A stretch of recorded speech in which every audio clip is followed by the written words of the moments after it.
Good evening and welcome. We're getting close to 6 or past 6 o'clock, which is our start time. We've still got some people coming in. I'm going to pause, give them some time to get signed in, checked in, and then we'll go ahead and start. And thank you all for coming tonight. I thought maybe we would have some folks scared away by the rain, but apparently not. I stepped outside and walked home and walked back, and it's 58 degrees and it felt chilly. I had to put a jacket on. So thank you all for coming. We'll get started in a minute or two.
Welcome everyone. It is Wednesday, August 18th. My name is John Drew. I'm Providence City Mayor. Welcome all of you. We'll go ahead and get started. I'll start out with a roll call of our council members. Councilmember Scott. Can you pull your mic closer? Sure. Councilmember, I'll talk louder too. Councilmember Eck, Spath, Seeley, and Kirk are here tonight. One of our council members is excused, Josh Paulson, and he is climbing Mount Rainier. Some of us get to take better vacations than others. And that is not one of them. All right, we're going to go ahead and start with the Pledge of Allegiance and followed by a thought or prayer for this evening. We'll ask a member of the audience or council to offer a thought or prayer. Raise your hand after the Pledge of Allegiance. Come up to the microphone and we'd be delighted to hear from you. Please follow me while I recite the Pledge of Allegiance. I pledge allegiance to the flag of the United States of America and to the republic for which it stands, one nation, under God, indivisible, with liberty and justice for all.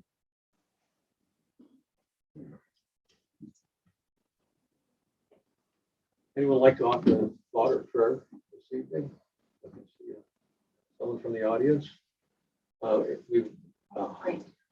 Andrea? Okay.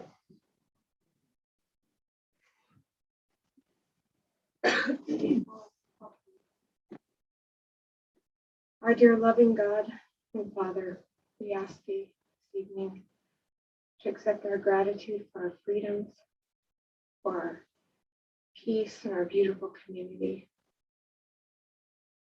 We ask you to please accept our gratitude for the precious right to work together to build our country on a community level.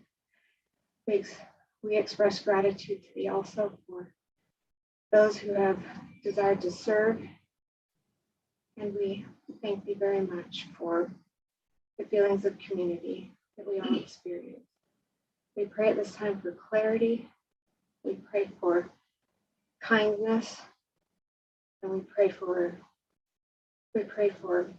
thoughtfulness, that we might navigate the important decisions for our community in unity and kindness tonight. And we thank thee for our Savior and for all those who are working on our behalf to maintain this peace beyond our borders at this tender time for so many. And this we pray in the name of Jesus Christ. Amen. Thank you, Andrew. Okay. We'll go ahead and get started. The council considers the minutes from the previous month's council meeting. I'll just go through the agenda real brief so the audience has an idea of what we're going to cover. After the minutes, we asked for public comments. And public comments, we have two kinds of public comments. This is a general session. We also have individual agenda items. If someone wishes to comment on an agenda item, then hold your comments when we get to that agenda item, and we'll have a broad discussion involving the council and members of the audience at that time on that particular subject. But if you have a comment that's not related to something on the agenda tonight, public comment that follow the approval of the minutes is the point in time when we invite members of the audience to come and speak. We have one public hearing. We have an ordinance on an annexation. We have two rezones. We have bid awards. And we have a vacant seat on our planning commission we'll be discussing, followed by staff reports, council reports. And judging by the size of the audience, I think it'll be an interesting evening. Always is. So, council, let's go ahead and move on to item number one, which is consideration and approval of the minutes from July 21st. I'll make a motion that we approve the minutes. A motion to approve the minutes. Second. Second, motion from council member Spess, second from council member Kirk. Did anybody have any corrections or comments? I didn't see any. If not, I'll ask for a vote. All in favor of approving the minutes? Aye. Any nays? Hearing none, we'll move on. All right. We'll go to the public comment portion. If something's not on the agenda again, then we welcome comment during this time period. If you've got comments that have to do with one of the agenda items, then we will invite comment during that when we bring up that agenda item. Any members of the public that would like to comment on an item not on the agenda, you're welcome to come. Raise your hand, I'll recognize you. We've got 3 minutes for each person, and please come up and use the microphone. Any public comment? Anyone here for public comment? I know we had some discussion recently about change in signage in the city, and myself and our city manager expected we'd see some comments tonight, but I don't see any hands raised. So we did do some change in signage, and we had some people that were concerned, and it was not the stop sign that was normally there on First North is not there, and it's a block down the street. So we had some citizens express some concern, and I think our city manager addressed those concerns quite. I think we've tried to respond to everyone, and we spent out thousands of emails to try to help inform and educate, but we tried our best. We try to communicate, we try our best. We know we can always improve, but maybe we did a good job this time.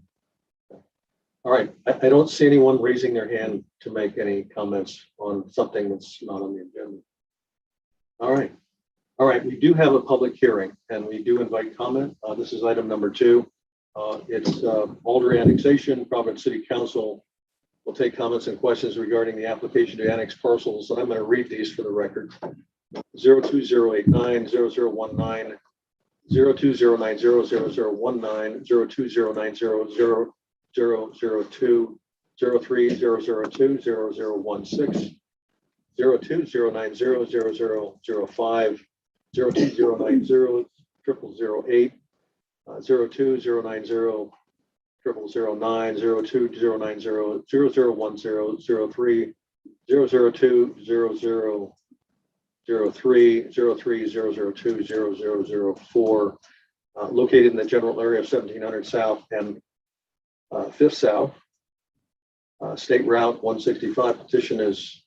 Petitioner is seeking parcel to be annexed into Providence City and zone multifamily high, life cycle, residential, commercial general, and commercial highway. So this is how many parcels? 1, 2.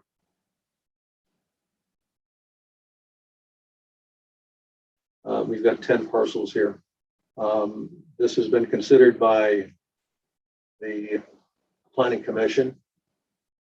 We had property owners, prospective developers speak at the Planning Commission meeting. Scarlett, is anything you want to give us an intro on this briefly for the public hearing? This is on the west side of the highway. If you know where Zions Bank is, and you look to the west across the highway. So, And then this is where Logan Extermination is right there. Just to kind of orient.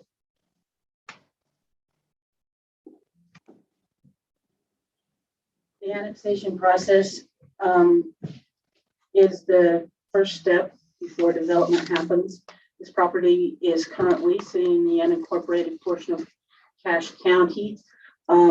If the council chooses to annex this property tonight, then there will not be any unincorporated county on that west side of the road. It will be, we're right up to Millville and Logan's borders on the west side. So that little county island that we had is, when Brent and I first were working with the city, is slowly diminishing. The developers have asked, or the petitioners, I should say, have asked for several different zones. The general plan for that was approved in 2020 shows a portion of this property as life cycle residential, and that's the portion that is the blue color. The rest of the area is actually on the general plan is actually shown as commercial highway district. However, the developers are asking the council to consider a change. Because of that zoning change request went through the Planning Commission. The Planning Commission did hold a public hearing on it, and then they did make a recommendation. What the petitioners are asking for in the green area is multifamily high. The orange area is commercial general district. And then along the front of both of those areas, they're proposing I believe it's 100-foot strip along the front, 100 foot on one parcel, and I think it's 75 on the other. I would have 60 on the other. They're proposing that as commercial highway. So that's what they're asking you to approve. You do have a public hearing to receive comment on it. And then, unlike certain things, annexation and zoning is their legislative acts, and you can decide, even though they've followed all of the steps, you can decide to deny if you choose to, unlike an administrative subdivision approval, that if they meet all the steps, we get to approve that. In an annexation, the council has discretion, and in zoning, the council has discretion. So you want to have public comments, and then if there's questions, I can come back. Well, I think there's something that Ryan probably wants to add about the, I was just going to tell you that the applicant is on the phone from Denmark. So anyway, if you have questions for her, she is on the phone and has dialed in. it's 8 hours. Yes. Yeah, so anyway, She's still on Utah time. well, I don't know. She sounded pretty tired, but if you have questions, we have her on. So I was just going to make note of that. So Following the public hearing, we also are discussing, council will be discussing and considering approving an ordinance allowing the annexation. So that's what follows. I think we'll entertain public comment. And then subsequent to that, we can ask any of the property owners. We do have Hans Peterson here. Hans is here. Who would like Roger to Daly is here as well. So, talk about plans for it. Very interesting. thank you. Mayor, can I Discussion. ask that you guys can we scooch down a little bit and give us a little bit more? Me and Brant are over here snuggling. Well, Thank you. Thanks.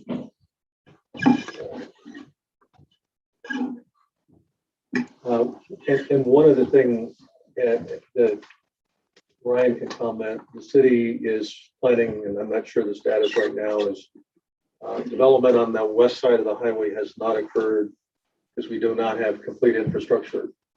On that side of the highway, we have water, culinary water. We do not have a sewer line. We have, go ahead. council has approved the boring of a sleeve across that we would utilize, and then a impact fee has been adopted. So those things are in place for future development in this spot. And so we have done a few things, the corner piece, but also would include this. So anyway, we are working towards providing sewer onto that side, or at least the ability for them to connect. We've got a lot of developer interest in the west side of the highway. All right, we'll go ahead and open the floor for public comment on the annexation petition. Anyone like to comment on this? Yes, I ma'am. have a quick question for Scott. Can you come up here and speak to the microphone? Can you So just explain what the life cycle means, what the life cycle zoning means, Scarlett? For the record, I'm sorry, but can you say your name? Emily Thatcher. an audience So our member. official record is the voice recording. So we have minutes of the meeting, but this is a summary. So it does not get all the spoken words and everything else. So that's why it's important. Thank you. So Emily Thatcher is an audience member that asked for an explanation of the life cycle residential zone. That's a zone that allows for mixed residential use. It has single family, detached single family, attached single family like townhomes, condominiums, apartments can be built in that zone. There's density of between 4 units, which is comparable to single family traditional, which is 3.75. And then there's maximum density of 12 units. And so developer has a range of options. There are some requirements for some design element requirements that they have to abide by. And that's pretty much, it's a zone that was designed for someone to be able to rent, purchase a townhome, and then move on into a single family home, and perhaps even back downsize to a patio home in their senior years. That was kind of the thought process behind it. Whether a developer has the ability to include all of those layers within it is optional to the developer, but it does have to have a mix of single family attached and multifamily within that zone.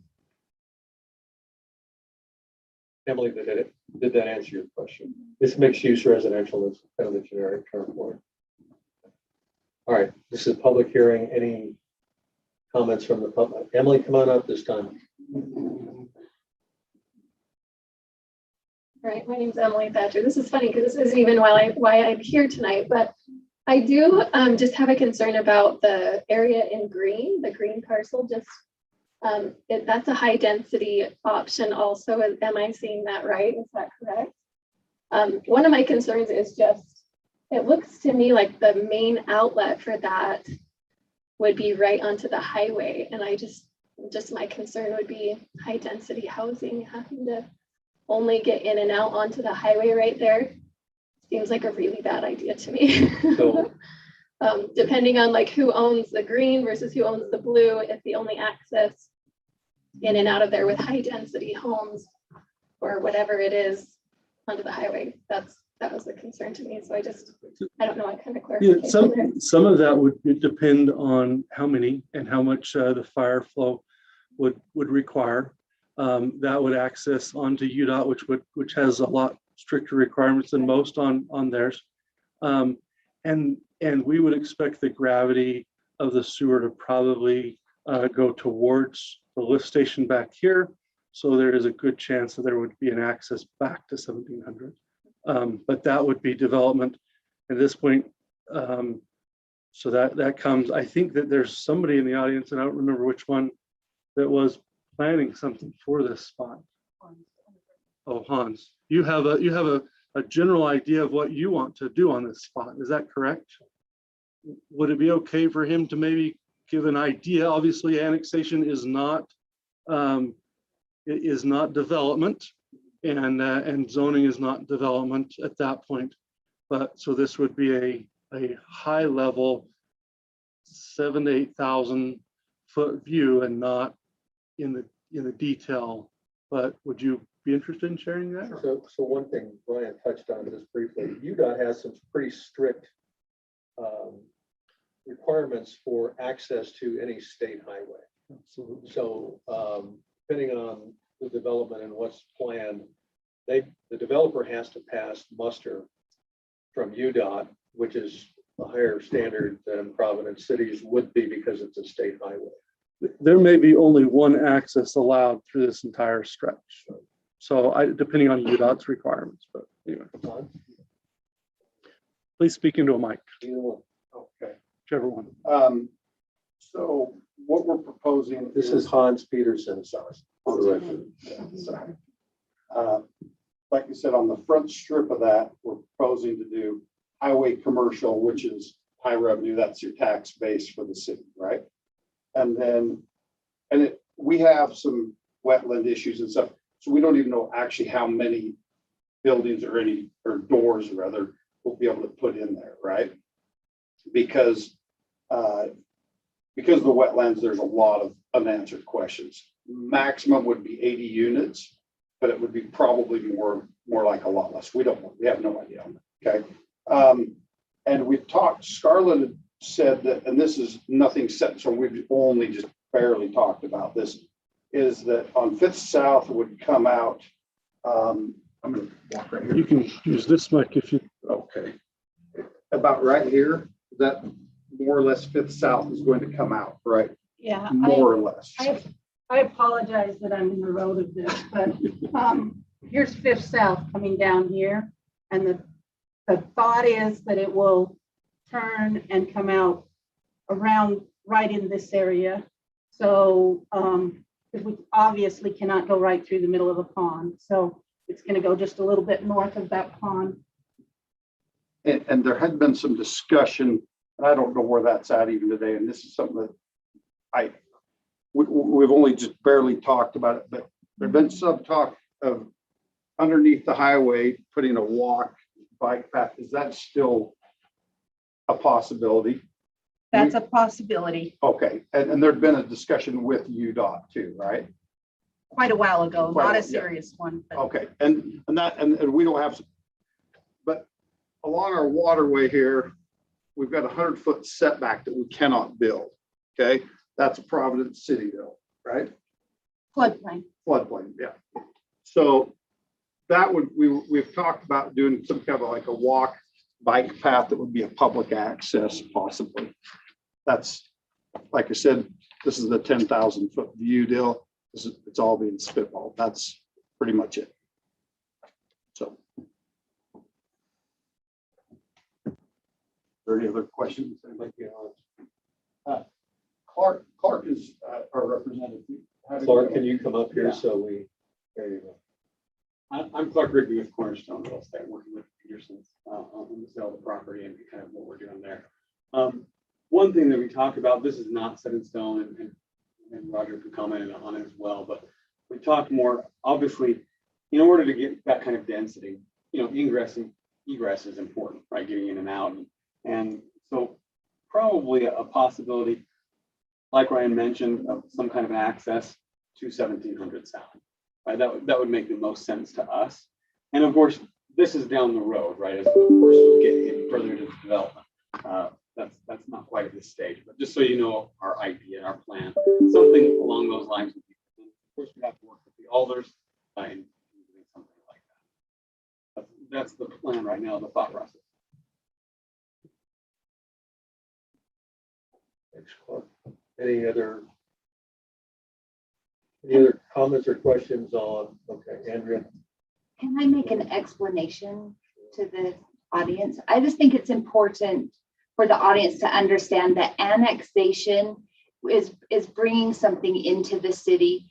If we choose not to annex, which we can choose not to do, then they go to Millville and ask to come into Millville, or they go to Logan and ask to go into Logan. And then we lose the revenue that would come and the control that comes from having them in Providence. So in general, especially on pieces like this, we look at it and think, do we want the revenue that comes from it? And do we want the control of having it in our city instead of having them go to a different city? So this is an important thing for our city. Be careful, the mayor of Millville is here with us tonight. And Millville's great. He thinks I can't see him. He thinks I can't see him. He's sitting back in the corner. And you notice I said they chose Millville next. Thank you for that, Carrie. So, Andrew Diamond, I have two questions. One is for the petitioner who's on the phone, what her greater vision and greater purpose is in being a part of this annexation. Two is, will this cost the city, the residents of the city anymore who already exist here? And three, what exactly is commercial highway? Who wants to take that, Scarlett or Ryan? I think she directed the first one to Kathleen. I've unmuted there. She just has to unmute on her end.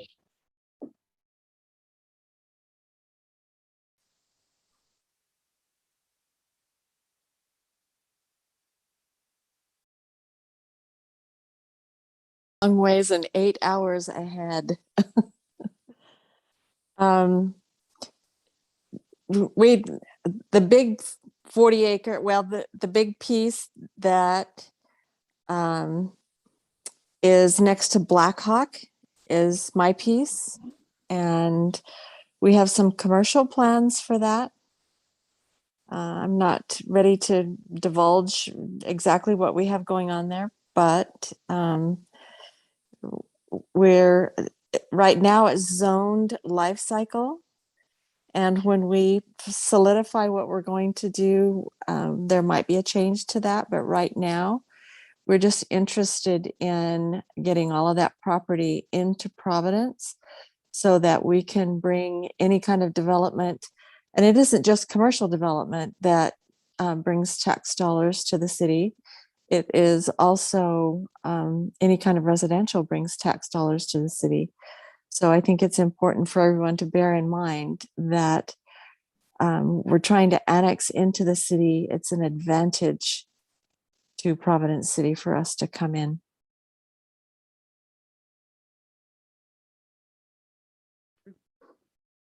Second question.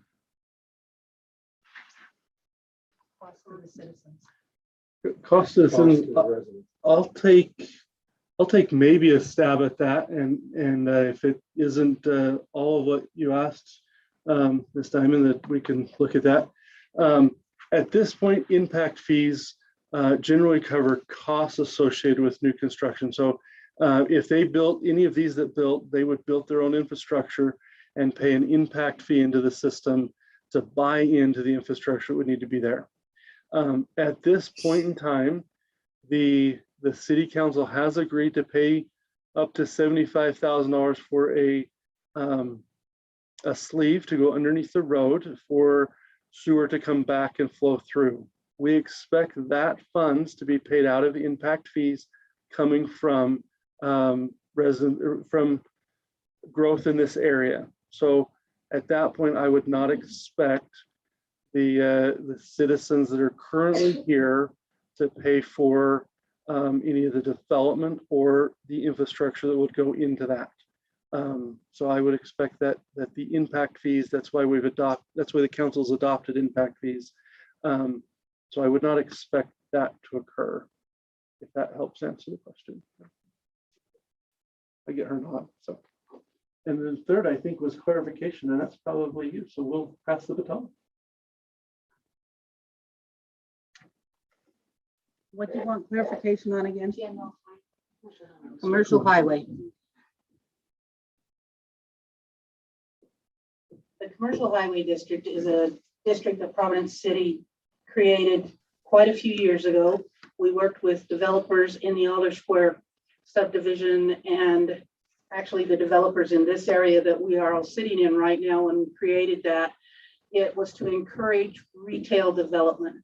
As you can see from our geographical location, Providence City has very little frontage along Highway 165.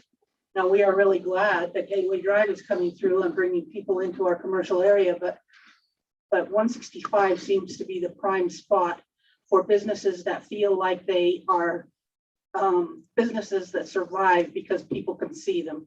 They're not a destination business, they're a business that you're driving past and you think, oh, I want to go there. And so in order to preserve that area, we created the commercial highway district, which approximately 82%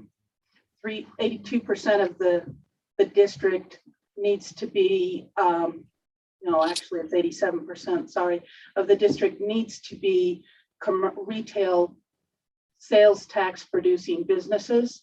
And then we also recognize that in that area, there are things like banks and a few of those types of things that actually do help retail businesses and generate the synergy in that area. And so 12% approximately can be 12 to 13% can be what we call in that area incidental use, which is non-sales tax producing.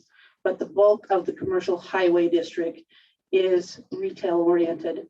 Commercial general district can have anything from light manufacturing, retail, doctor's offices, professional business offices.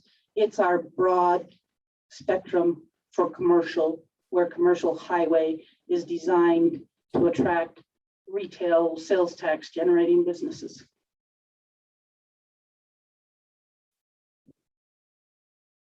Any other questions or comments anybody wants to make? It's a public hearing. We've got other parcels here. Anybody have any questions? One thing I do want to mention, I do know in one of these parcels, Costco expressed an interest in developing one of these parcels. And Costco went elsewhere, went to Logan instead because we did not have the sewer line, as Ryan was describing, under the highway. They wanted to push dirt as soon as possible. So we lost Costco, but I don't know, I have a wish list of retailers I'd like to see here, like at Cabela's or Trader Joe's. So it's all good. There's also one of the developers wanted to build a corporate headquarters set back from the highway here. Very, very nice rendering we saw to that. So, I don't see any hands raised, so any public comments? We have council members like to comment as well. The map that's in front of you that has, you can see the river that goes through that blue parcel. The piece to the west is actually on there to be zoned as general commercial, the orange, same, just like doctor's offices and businesses. Is that true? I believe that's what I understood. No, the general. From all the paperwork that I've read. Let me hurry and pull the general plan map up really quick, but it's my understanding that that whole area was to go life cycle residential, but I'll look at the general plan map really quickly. Oh, no, I do know why. In the application, not In the not in the general plan. in the general plan, I just realized in the general plan, they did not designate that far west of the highway. So in the general plan, that piece is silent on how it wants to go.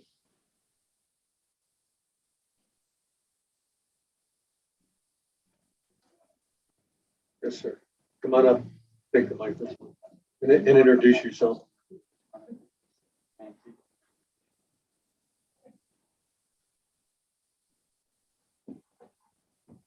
David Go ahead, Harris.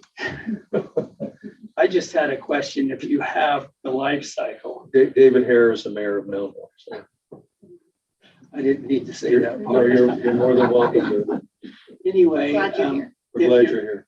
yeah, if you're having life cycle and you're building all those apartments, you got plans for a park there or something for people to enjoy with all those people? Are they going to come and use other parks? So if it's life cycle, it's a HOA, so it's private property. You're just gonna go to Millville. Yeah. Use that.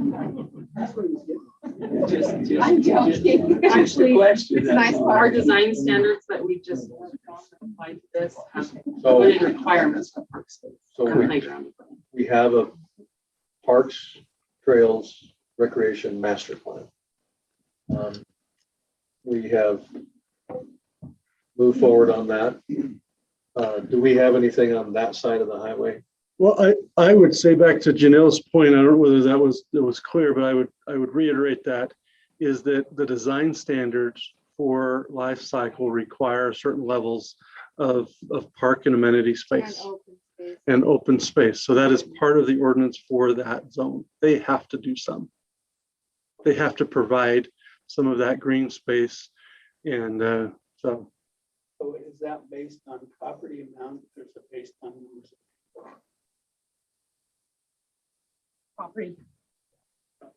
Property percentages. Well, need to amend that. Property percentages and dwelling unit.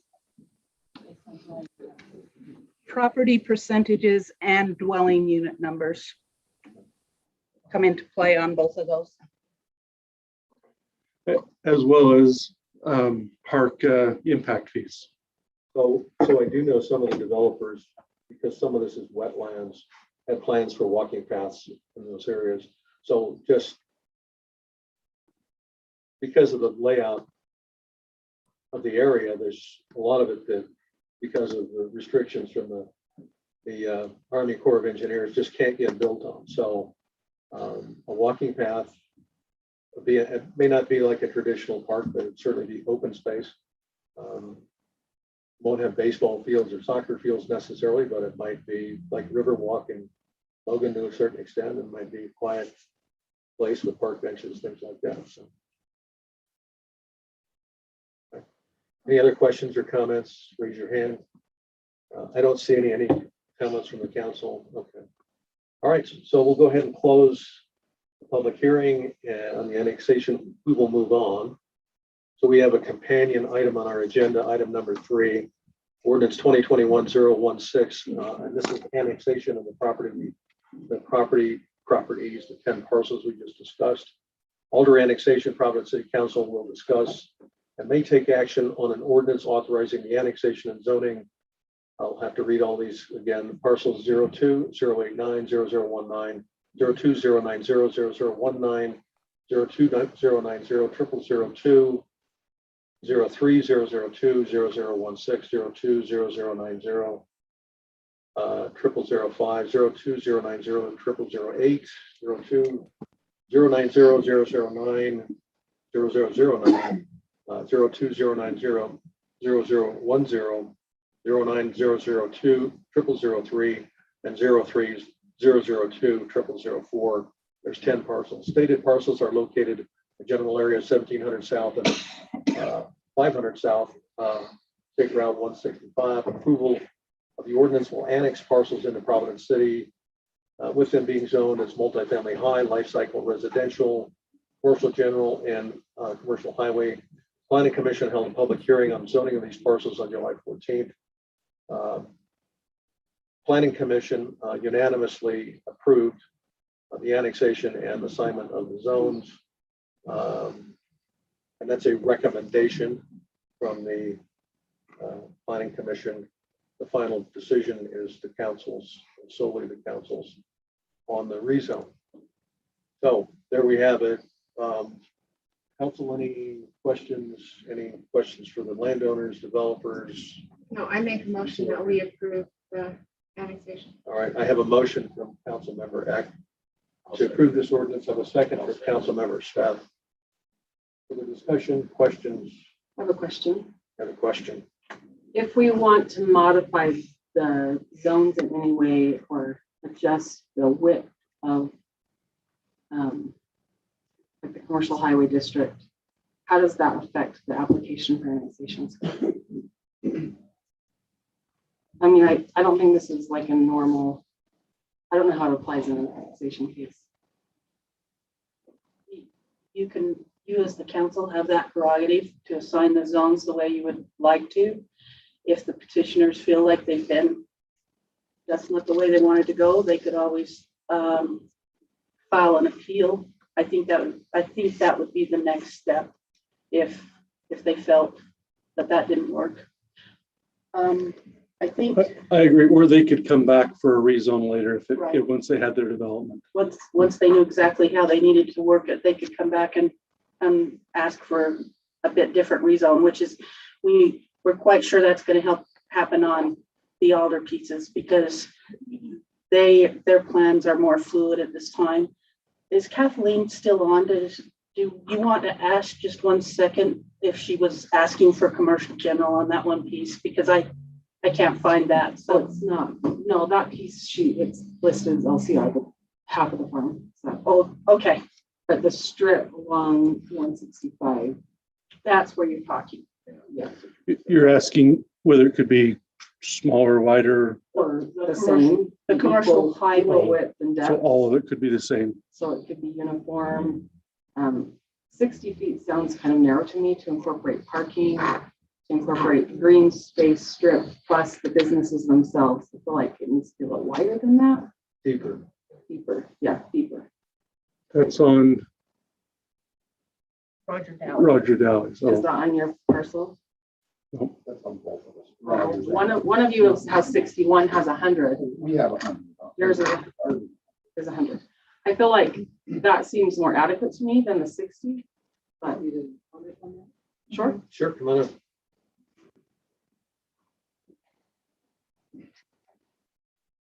Hi, Roger Daly. The reason we kept it at 60 is because it's going to guarantee that front highway strip along our whole property stays highway commercial. And 60 feet probably isn't big enough, but with the zone that we have behind it, you can put anything in that zone. So when we figure out what we're going to put along the highway, we're going to sell some land there and have a fast food restaurant come in or something like that. If they needed 100 feet, I have the space to do that for them. So that's the why other we put it at part of yours 60. is commercial general. Yeah, and all we're using that for is office space, office building. And I'll push that back off the highway. I don't want to be right on the road with my office building. And so that guarantees that zone the way it is. But if somebody needed 150 feet for a restaurant or a fast food or something like that, which I have no idea at this time what that would be. But yeah, 60 feet's not enough, but it's not to guarantee that type of zone could stay there and someone could go in there. Yeah, I felt like it needed to be a little bit deeper to accommodate the landscaping and the parking. Yeah, I don't even know if it's 100 feet enough, quite honestly, because I looked at the McDonald's on the highway across from Walmart. I think that's deeper than 100 feet. So you'll set aside enough to build to accommodate whatever retailer wants to locate there. Correct. So if it's a Trader Joe's and Probably not Cabela's. It's gonna be tough sell. Not big enough for that, but because of the 17 acres that we purchased, we bought the land and we own it. Right, we're not speculating. Of the 17 acres, there's about 11 that we can use because of floodplain on the west end of it, especially. so Roger, the unbuildable space, you have plans for, Keep it all. you green. talked about it at the planning commission meeting. But I'd love to put a pavilion back along the river and some areas for lunch, different things like that for employees. We do a lot of outdoor photography. That's a great spot for it. So that will all stay natural back along the river. Would you also be considering a public walking path through that space, or would it be private to your employees only? That's a question for the attorneys and liability and someone tripping and getting hurt on our sidewalks. So maybe if we fenced it off along the river only, but again, that's a question I don't know the answer to. I know the Logan River Trail goes to the Icon property, so I wonder if So it's something similar. I don't see any reason why the Logan River doesn't connect to the Blacksmith Fork River. We have walkways all along that would cross the highway. You're catching my vision. Yeah, it'd be awesome. So, and then one other comment, Brent, I'll cozy up by you any day, so don't worry about that. So, but the concern about getting out onto the highway is a concern I share as well. And we've already talked with the UDOT, and they are making us push our driveway as far south as we can. So we'll be down on the south end. Unfortunately, we wouldn't line up the potential fifth south. And I've talked with Kathleen Alder about the possibility of buying some property from her that runs perpendicular that would go out to 17th South. Because I'm worried about 5 o'clock, 6 o'clock, all the employees leaving and trying to get out of that highway and turn north. It concerns me as well. So we definitely have that in our plans. Nothing is inked in or penciled in, but I'm pretty sure Kathleen will work with us on that. At least give us a right of way or something. It would be on the very east side of her property, right next to Logan Exterminators. Yeah. Okay. Thank you. Thank you. I have a motion and a second. I had a question that came up. Any other questions or comments? Okay, can I call for a vote? I have another question. Sorry, Mayor. Councilmember Seeley has another question. With your property, would you consider doing multifamily medium rather than multifamily high? Sure. Go on. Yeah. Hans Peterson. We've talked about that. We would prefer, because we don't know how much we're working with land wise because of Because of the wetlands. Because of the wetlands. That's our biggest concern. Okay. And so maybe what we'd be willing to do if we could do a little horse trading is instead of doing commercial highway, if we could do mixed use on the front, if we could trade that, and then we would settle for medium density back there. Okay. You still get you have to have like, I think 20% has to be 50 nowadays. 50 what? 50% has to be resident, 50% in the mixed use, or I mean in the shoot. Mixed use, the way I understood is that there's three. And then It can't be more than 50% of one use. no one use can be more than 50%. And at least 20% of each, right? I can't remember if it says it like that now or not. Well, I'm that sorry. was the old We one, just I barely changed it. Okay. Just recently changed. Okay, so the last time I read it. Wow.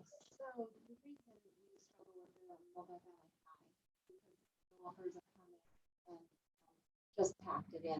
If you have some open space because of the wetlands, I think that will mitigate our concern there. And unfortunately, I think we are going to have open Yes. space, whether I And like it or then not. our other concern with multifamily high is where we've got it in the city right now, there's not enough parking. So anyway, and Clark knows what he's doing.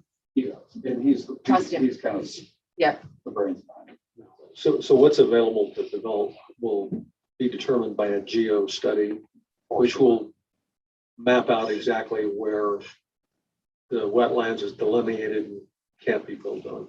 And really, we would prefer, we'd actually like to reduce our commercial highway to like what Rogers is, because I mean, you can look at like In and Out Burger, that's a pretty small building. I mean, you still have to have your parking that goes, even say you give us 60 feet for our commercial highway, right?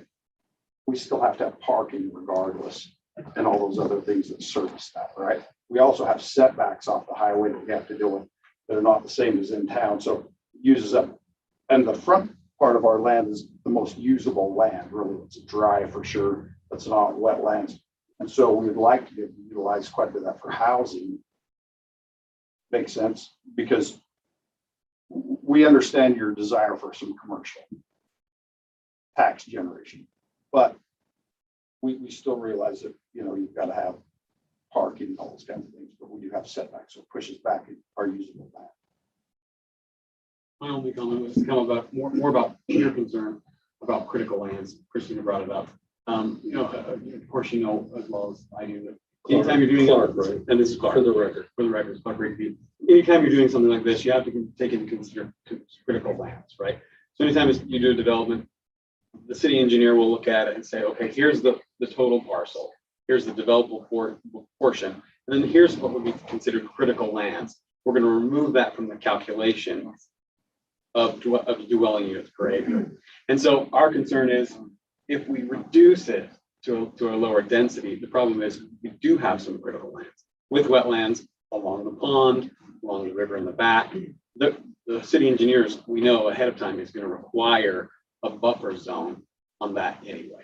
And so if we try to reduce the density, it really reduces the development potential of the whole parcel. And if quite a it bit. weren't for that, I would be completely against that. But because of that reason, it would, I think it will give us what we're looking for, and it will solve our issues with multifamily high because of those critical lands.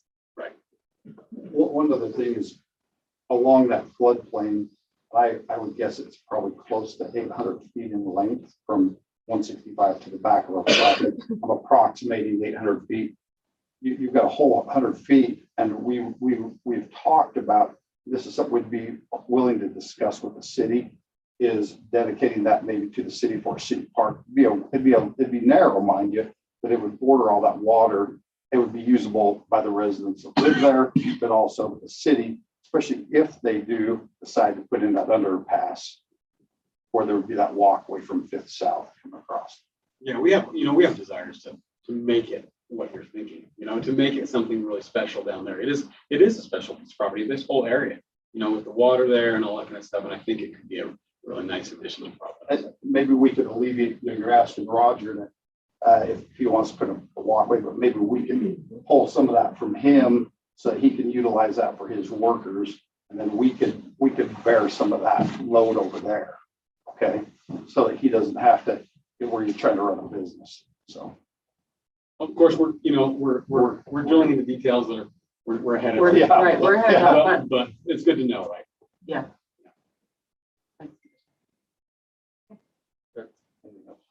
Thank you. Okay, we have a motion and a second, and I'm ready to call for a vote unless we have some more questions. No. No more questions. Aye. All right, I call for a vote on item number 3, the ordinance approving the older annexation and zone assignment. All in favor? Aye. Any opposed? Passes unanimously. Thank you, Roger, Hans, for being here. Thank you, Kathleen, for being on board. She fell asleep. She is there, but she's muted. So anyway, I'm sure she. All right, I'm sure she's glad to be. All right, item number 4, ordinance 2021-014 parcels 02-115-0027 rezone. Providence City Council will consider and may take action on an ordinance authorizing the rezoning of property in the general area of 1070 South, 400 East, Providence City, Utah. Application is requesting current zone, which is zoned as agricultural, would be rezoned to single family high, 6,000 square foot lots. Planning Commission held a public hearing on this rezone July 28th. Motion, Planning Commission in regard to this item, request for rezoning, request be denied. And we had 1 nay, and the motion was to deny. We had 1 that disagreed with the motion, and the other voted in favor of denying. And that was a recommendation. As I said before, the final decision is to the council. So our developer is here tonight, and he's here to answer questions, and we'll entertain questions from the audience. Scarlett, you want to just give us a brief outline and we'll move on from there.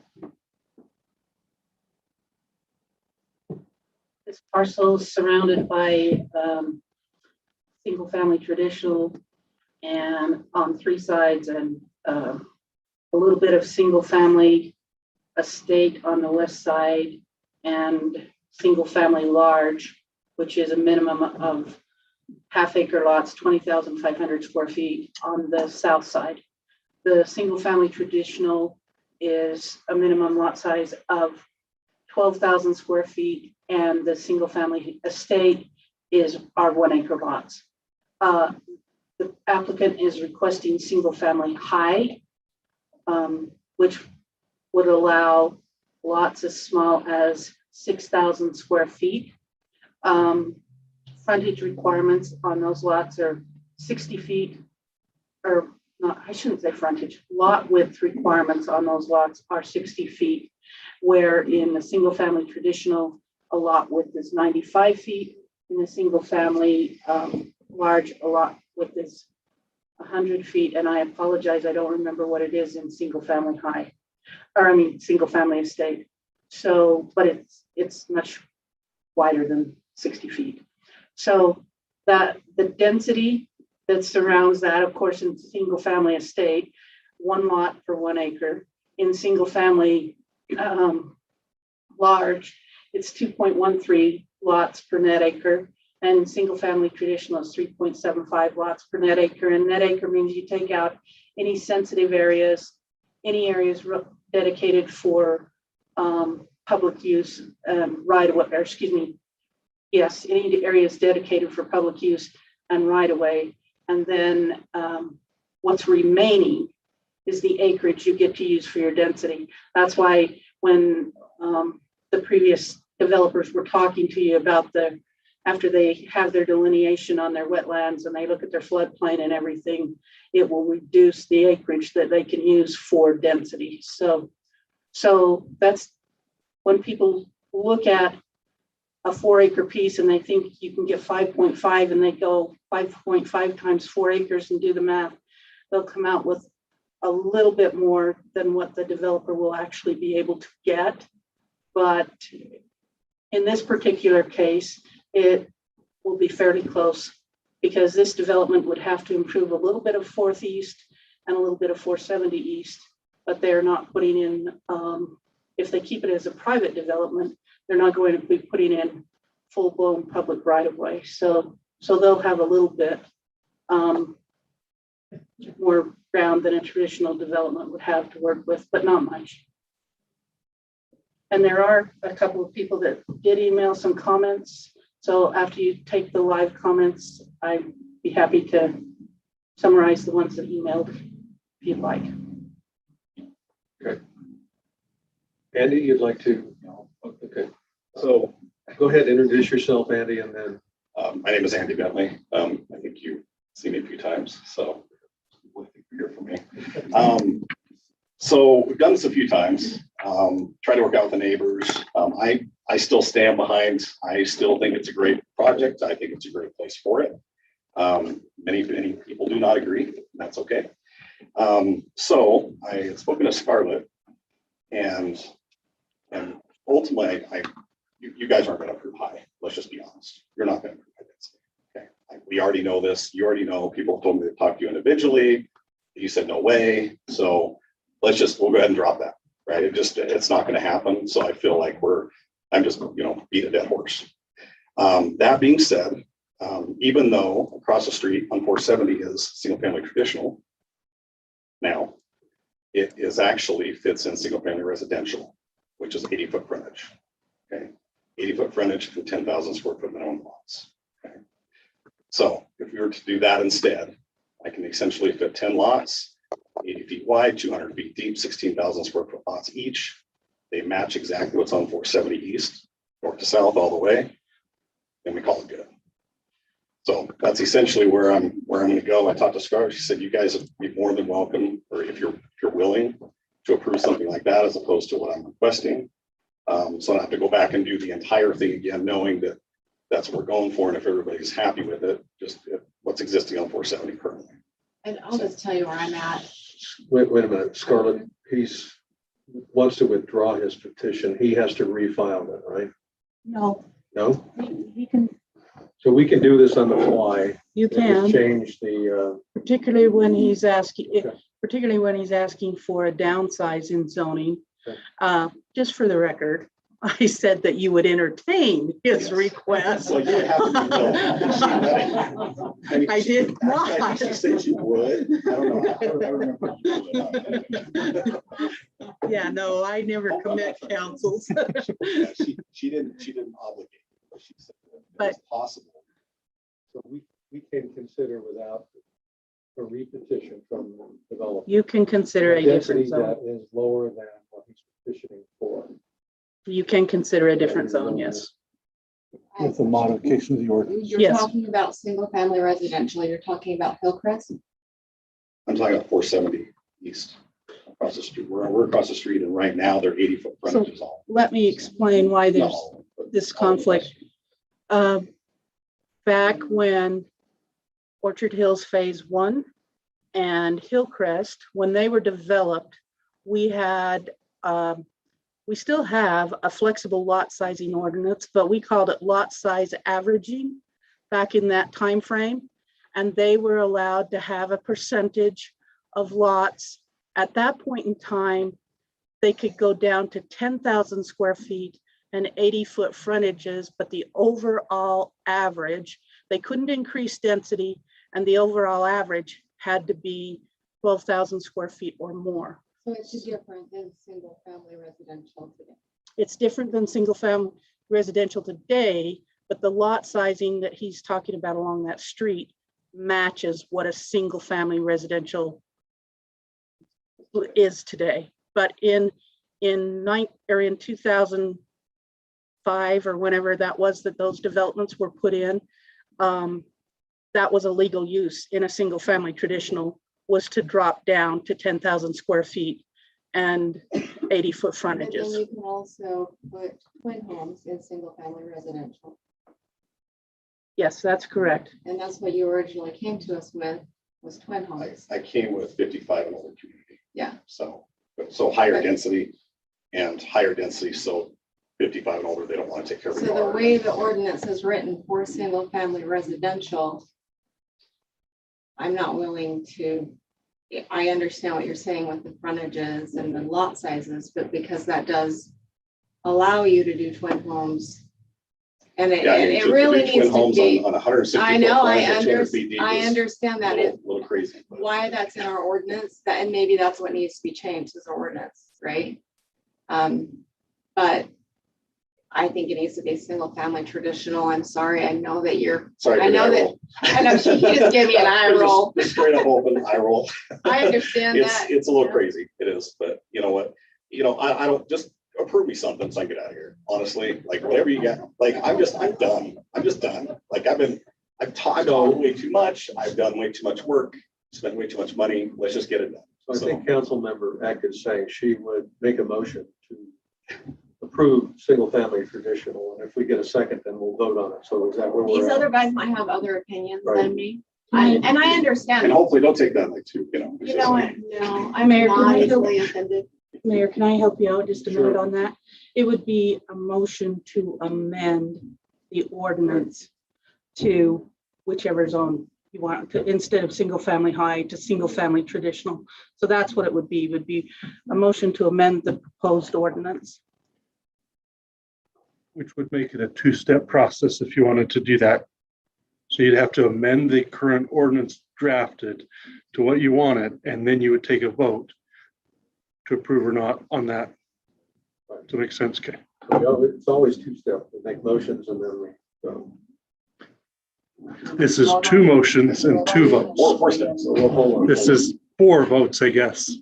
So it's two different, you have to amend what's there and then vote to approve. Approve the amended motion. Correct. And then we can then we can vote on the amended ordinance. language. Right, you would have to amend the ordinance and then vote the ordinance up So or we down. have ordinance language that's written in the agenda package. So we would amend that written language. Correct. All right, so let's let the other council members.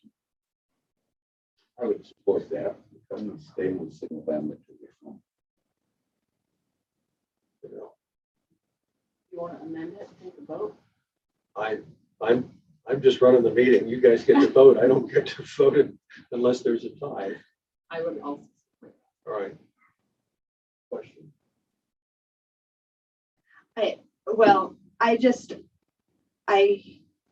Here's where I stand. Right, here's where I stand. I appreciate that Andy's just like, just throw me something, give me a zone here, and let me do this project. And single family, I don't think the neighbors could hope for anything better than single family traditional as far as that's a decent, I mean, I think that's what you are. That's what we are, is single family traditional.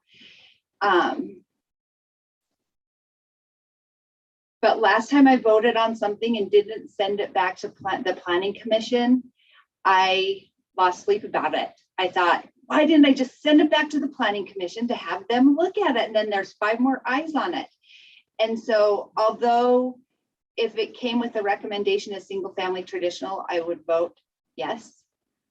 I would still abstain or vote nay today because I would send it back to the planning commission. The nice thing is, I think every single person will walk up and say, so these are the same people that were against what I want. So I'm guessing, right? And all in this room should know that we do our homework and listen to the planning commission meetings. It's not appropriate as council members for us to all be there, but we listen. And so we've heard your concerns and feedback. And so you should be aware of that if you feel like you need to repeat what you've said. If we don't watch the planning commission meetings, we attend them. So, back to you, Councilmember. I would prefer to move forward and take a vote. So we And need I'm good with that too. I And just, you can vote mayor. so we I need a need motion to to amend the. I'll make an motion to amend the ordinance language from single family high to single family traditional. All right, I have a motion to amend the ordinance language. Do I have a second? I'll second it. Second from Councilmember Seeley. I call for a vote. Okay. All in favor of the amended ordinance language? Aye. Aye. Aye. Then we need to make a motion to what? No. We gotta. I'm going to go nay, knowing that it's passing. Okay. 3-1. We have 3 ayes and 1. And we need to one do nay. what, right? Now, we need a motion to vote on the amended. I'll make a ordinance motion language. that we vote on the amended ordinance language. All right, do I have a second? Wait. Okay, I have a motion. Your motion is to approve the ordinance, correct? As single As family amended. traditional, as amended. As amended. All right. Okay, I have a motion. Before you start. Before you start voting on the ordinance. An ordinance is something that the city council approves. I have a question about what is an ordinance for the record. Your name, sir? William Mason, okay. An ordinance is something that the council approves. If it is amending the city code, then we're amending code. In this particular instance, we have an ordinance that's also used to amend our zoning map, and that's what we're doing. So we're changing the zoning, so we need an ordinance to change zoning. Currently, it's agricultural. This gentleman here started, this is his 3rd time here. He started with higher density and now he's in single family traditional. That's where he's at. So the council is considering voting on an ordinance to approve zoning. Now we went through 2 steps here. And the first step was to amend the ordinance language. Okay. The ordinance language said what the petitioner asked for was single family residential. Okay. So the council has voted and approved amending that ordinance. Okay. Now the next vote is to vote on the amended ordinance language. So that's where we're at right now. Did that help? Yeah, you just said residential, you meant traditional, right? Yes. It was So single it family. was high. single family. High, Okay, single family high. right, it was high. Okay, that's Going fine. to. So he was proposing residential, which is 10,000 square feet or larger. And now, Based on the front. and now we've shifted to single family traditional. We have a motion and approval to amend the language to single family traditional. So now we have the second step, which is to vote on the amended language in the ordinance, which we just approved for single family traditional. So that's. And the question is, if you want to take public comment before you vote on passing an ordinance. I think that's the question of that. Sure.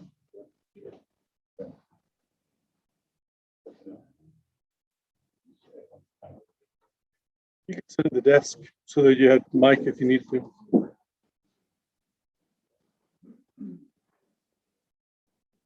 So any comment on the amended ordinance language?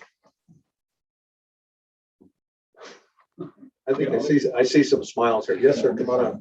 Give us your name. Kyle Berry, good evening. I guess the only, I'm with the gentleman, I'd probably be okay with it, right? But we're obviously all very sensitive about this piece of property. As we prepared and actually read language to have the language amended, I guess we can all assume that that's what that language is going to mean and what it's going to do, right? But none of us have been able to see exactly what that means. So you just explained what it means. It means. No, I know that he just explained what it means, Okay. but I don't think we certainly haven't had a chance to read and see what it actually says. There's only one change. That's the only thing that you're That's changing. the Is only that- thing that changes is instead of single family high zone, it's single family traditional. Just that part of that one sentence. Okay, The rest of the language remains the same. okay. And none of the application and none of the other things are gonna make any difference. So, and you know what single family traditional, Yes, sir. it's 12,000 square feet Yes, sir. and higher, it's roughly a Yes, sir. quarter of an acre. Yeah. So it's, Okay, folks maybe had concerns about that, so I just wanted to clarify that. So maybe for your clarification, maybe this helps. Once the zone has been approved, they have to go through a preliminary plat process. Sure, So I understand all that. So the process, yeah. application has really had nothing to do with the layout of the property. Okay. Right, just as a zone designation. Okay, that's fine. Yeah, that's everything I Does have. that answer? Yep. thank you. Good question. Any other comments or questions from the audience? Okay, so we have a motion on the table. We approve to change the language. This one sentence from single family high to single family traditional. Okay. So we have the amended ordinance language, and now we can consider voting on the amended ordinance. We have a motion on the table. No motion, second. And a second. Yeah, we're ready to Can I go. call for a vote? All in favor of the amended motion? Aye. The amended ordinance. Aye. Nate. Aye. All right. Did I miss something? No, I think we might have. Oh, Christina, did you make that motion? Mm-hmm. That's what I Yes. thought. I Okay, made both the And motions. second All right. from council members. okay, And I have 3 ayes and I have 1 nay. okay. All right. Amended ordinance passes and developer is okay with single family traditional. Emily, go ahead. Come on up.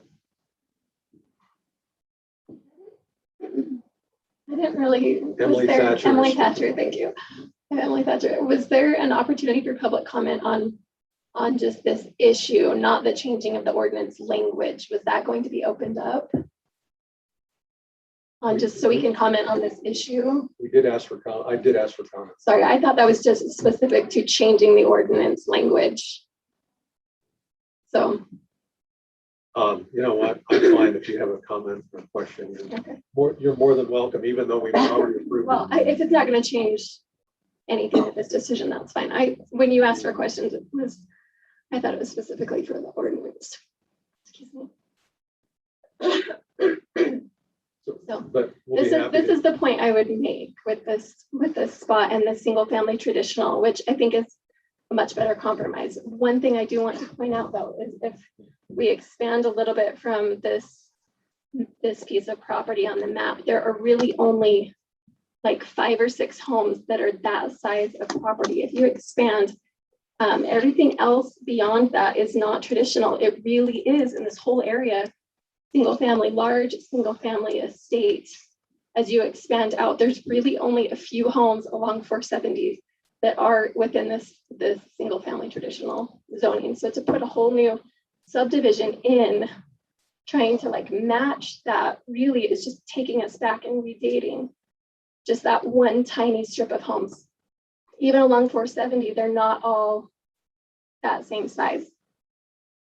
So I personally think that's a mistake. There's a lot of us that have moved to that area or built in that area, dream homes, like bought a dream home, build dream homes, and nobody wants to be, nobody's building a dream home in a really tiny, squished in area. So I really don't think even that size lot, even if you're trying to match 5 homes right there, I don't think that matches the whole area. So that's my input on that. Matching the 5 homes would be 80 foot frontage. These are 95.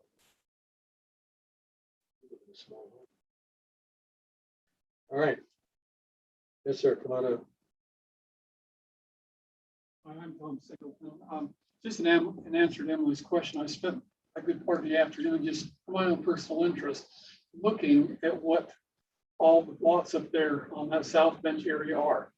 And in fact, the land on 470, which will border this, Annie said they were all 80 foot of frontage. It's not. It's like the ones in front of the 4 acre. Not 5 across the street. yes, but the others are 95. But that's neither here nor there. Behind that, those are all single family traditional. So they're typically what you have granted for this land. So anyway, the land where you're at, further to the south, yes, that's single family large. But if you're going east from that up to 10th South over to where the new subdivision starts, that is pretty much all single family traditional. And so it is, I mean, yeah, I would like to see single family large, but frankly, it's what one of you said. I mean, It's the best you could hope for. It's the best we could hope for, really. And single family traditional, that's going to give you a 95 foot. It's going to take away the opportunity of having a twin home in there that you could have with single family residential. And it's going to have 12,000 foot lots with 95. You could build most any house you want to build on that. So I, for one, who own an acre on the west side of the road, you know, I'm very content with it going in this direction. And I thank you for your consideration with it all. Thank you, Tom. So we have a mix of housing zones there. We have single family estate, which is an acre or more, half acre, single family large. We have some single family residential, all within a 3 block area, single family traditional. So we have quite a mix in that general area. And we have council members that live up there. I used to live on Grandview. So Also, just to, if you don't mind, they'll all be 19,000 square feet. So almost double what. So when you do the math and you take Yeah, the 4 8 acres lots. and you Yeah, figure it's- out how much has to be infrastructure, roadways, and Well, what's yeah, left to we're just build doing on, 4 they're lots on 19, 400. they're 19, yeah, they're 19,000. almost half acre lots. Can we move on, or do we have any further comments or questions? All right, I think we're good. Thank you. Go ahead and move on. What is the final verdict? Yeah, we have approved the rezone. We amended the ordinance language that was submitted, and we approved the amended language. The rezone has been approved. It was 3-1 vote. So single family traditional, developer says he did the math, and what he ends up with is 19,000 square foot lots. So which is almost half acre, which is almost single family large, which is to the south. Which would create a dream home lot for a lot of people. Does that work, Emily? Which a 1/4 acre would too. I'm in my dream home on a 1/4 acre. Yeah. Can you, if you want to speak, you need to come up to the microphone. 8 You're welcome lots. to He come up said here. 8 lots. If you're gonna- 4 on each road. William Mason, just want to say thank you. We also know that you guys listen to those meetings and appreciate your extra time spent doing that. We know that's extra time out of your schedule. Thank you for the rezone. We appreciate and you realizing we really tried to work with you. And we appreciate that. And you still will. You We still will, absolutely. We still will. And I truly hope you realize, you made comments in the last meeting that we were fighting constantly against this. No, we understand that there's disagreement. We were never trying to be contentious. We we're definitely trying to work with you. So Yeah, and appreciate I will say, if I came across that you were being contentious, absolutely not. Everyone was very nice and cordial, and we had great conversations. So there's no, my wife, I think my wife would be happy now. Actually. Yeah, and I think I can speak for the majority. She's been concerned. I can speak for the majority of the folks in that area. I think they'll approve. Be grateful for this tradition. And they'll be nice neighbors, Andy. They will. It'll be your neighbors. And Carrie, I I like truly them don't lose all. sleep over this because I think you did great. Oh, You guys all thank did you. great. Thank you so much. Any other comments? Oh. Yes, ma'am. Lana.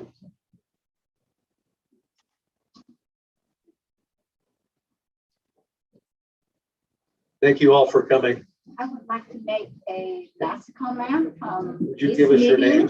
Oh, sorry. My Can you name is pull the Susie. microphone down just a little bit? So. My name is Susie Yates. I live in Millville on that highway, 450 South. My only concern is the traffic going up and down. And with the high school, sometimes the construction trucks going up, we couldn't even be outside. And my house is shaking. That's the only one concern. That's why I'm here. And I am very happy that the rezoning downscale to single traditional home. And thank you, you guys. You did a great job. And I feel like you do listen to the people in Millville living on that street because we impacted by what you decide tonight. Thank you. There are neighbors too. Susie, if you met your mayor who just went out. Yes. Do you attend the Millville Council meeting? No. You really should. Maybe I should. They try hard to. Maybe I mayor? Millville mayor was here. I just wish you put more parks above us. Oh, That we're would working be on it. great. Okay, and help the VIA out. Thanks. Thank you. Half the audience. All right, we need to move on. I'm happy. Thank you. Thank you, Andy. Thank you, John, Andy. move forward. Andy, thank you for your patience. And I will say, if I may, just one more comment. I do appreciate that you do listen to people. So, because I mean, I'm on the other side often too. So it's nice to know that that you actually do listen. So thanks so much, guys. All right, let's go ahead and move on. Item number 5, ordinance 2021-015, parcels 02-113-0049.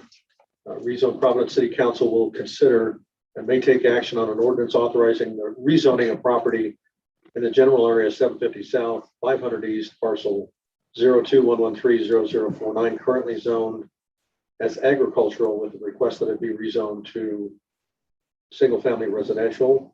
That's 10,000 square feet or larger lots. Planning Commission held a public hearing on this rezone July 28th. Motion to recommend. The motion to recommend was voted 1, 2, 3, 4. We have 4 voted in favor, 1 voted against the recommendation to approve the petition for the rezone. That was from the Planning Commission. That was again a recommendation. All right, council members, I'll go ahead and ask Scarlett to give us a brief intro on this rezone petition, and then we will discuss and open up for public comment.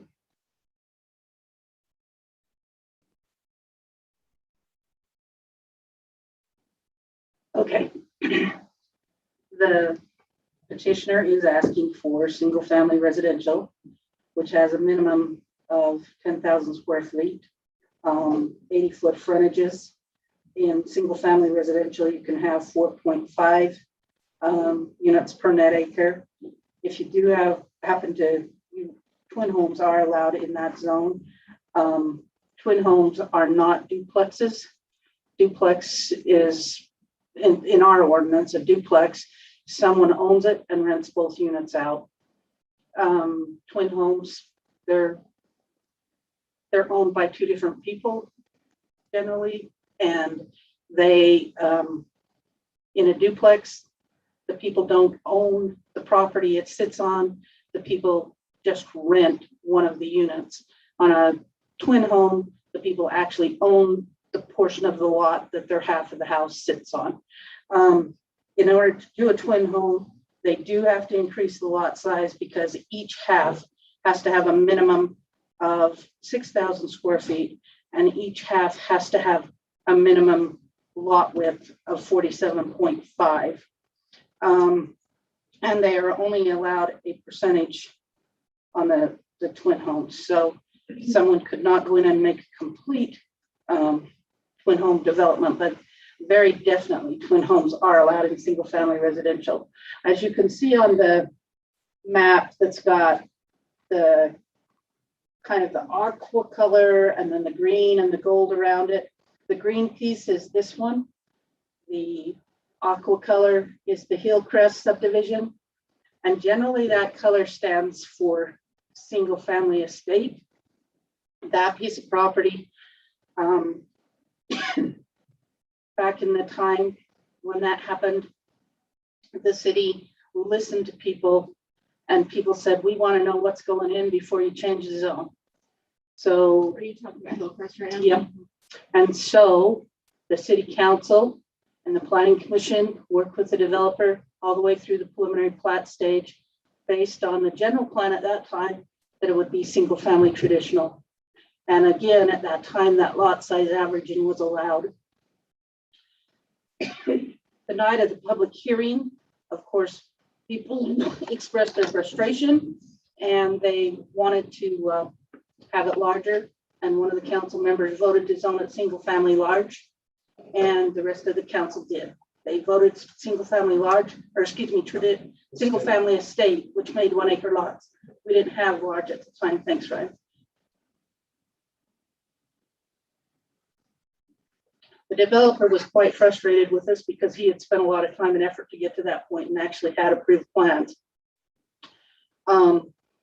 He talked to the property ombudsman. We talked to the property ombudsman. We realized that the error was not zoning the property first. It wasn't really an error that it wasn't exactly a mistake, but once that applicant had been given information that he could rely on to move forward to a next step, that vested him in a certain way. And so what he was allowed to do, and it says right in that development agreement for all of those phases, even though that property is zoned single family estate, it was allowed to be built as the single family traditional zone was allowed in that 2004, whatever year that was. So that's why. Single family residential. No, single family traditional, but there are a lot of 10,000 square foot homes in that because back What you had done, the lot averaging. So with that, and this is my question, and I know you said it wasn't a mistake. I mean, we learned from it. So kind of it was a mistake with no blame for anybody, but it was a mistake. Yes, the mistake was. It should have been zoned at least single family traditional or larger, according to what they wanted, according to. It should have been, we should not have entertained the development plans that we did. We should have, this council should have made the decision as to what zone they wanted, and then we could entertain the development plans. Nobody consciously gave Hillcrest that zone. No. I mean, we were going along single family traditional because that's what the general plan recommended. So that's why we went through the preliminary plat stage. And then when the council listened to the people and the people wanted something larger. The only zone we had larger than single family traditional at that time was single family estate. And that's why that council actually did zone the property single family estate. But then because we had approved preliminary plats and the petitioner had relied on those, we felt that it was best, after seeking legal counsel and talking with the property ombudsman, to allow the subdivision to be built according to the single family traditional rules at the time. At the time, but now it's zoned, and I remember I was on planning and zoning when this all happened. But now it's single family residential. No, it's not, it's still single family estate. That's why it's still that gold color. Oh, that's why the color, Or okay, excuse me, the aqua color. all right. Yeah, no, yes, but in today's world, in single family traditional, you can no longer do 10,000 square foot lots. So it wouldn't fit in today's single family traditional zone. So it's kind of a hybrid right now. Well, it's a mistake. Yeah. Can I make a question about the parcel and zoning with the GIS? If our zoning on our maps has a single family estate, why is it listed on their parcels that some of them are single family residential? Because They that should be listed as single family estate, because I think that is what misled That's- the planning commission to say they were single family residential, buffering that zone, buffering that parcel, but they're, depending on which map you look at, it's single family estate. if you're You know what I'm looking at, when you pull up the parcel and it says SFR, that's single family residential structure. If you're looking at just the zoning, and the zoning says that, if you're looking at the zoning map, and the zoning map says single family residential, then that's different than what it should say. But if you click on a parcel and the parcel information comes up and there's a SFR on there, it's talking about the type of structure on the lot, not the zoning. So it's not commercial, but residential. Yeah, How long ago was that? 2004, I think, or 2005, somewhere in that area. 16 years ago. So developer came to the council, said, this is what I want to develop, and by the way, I want to petition for a rezone.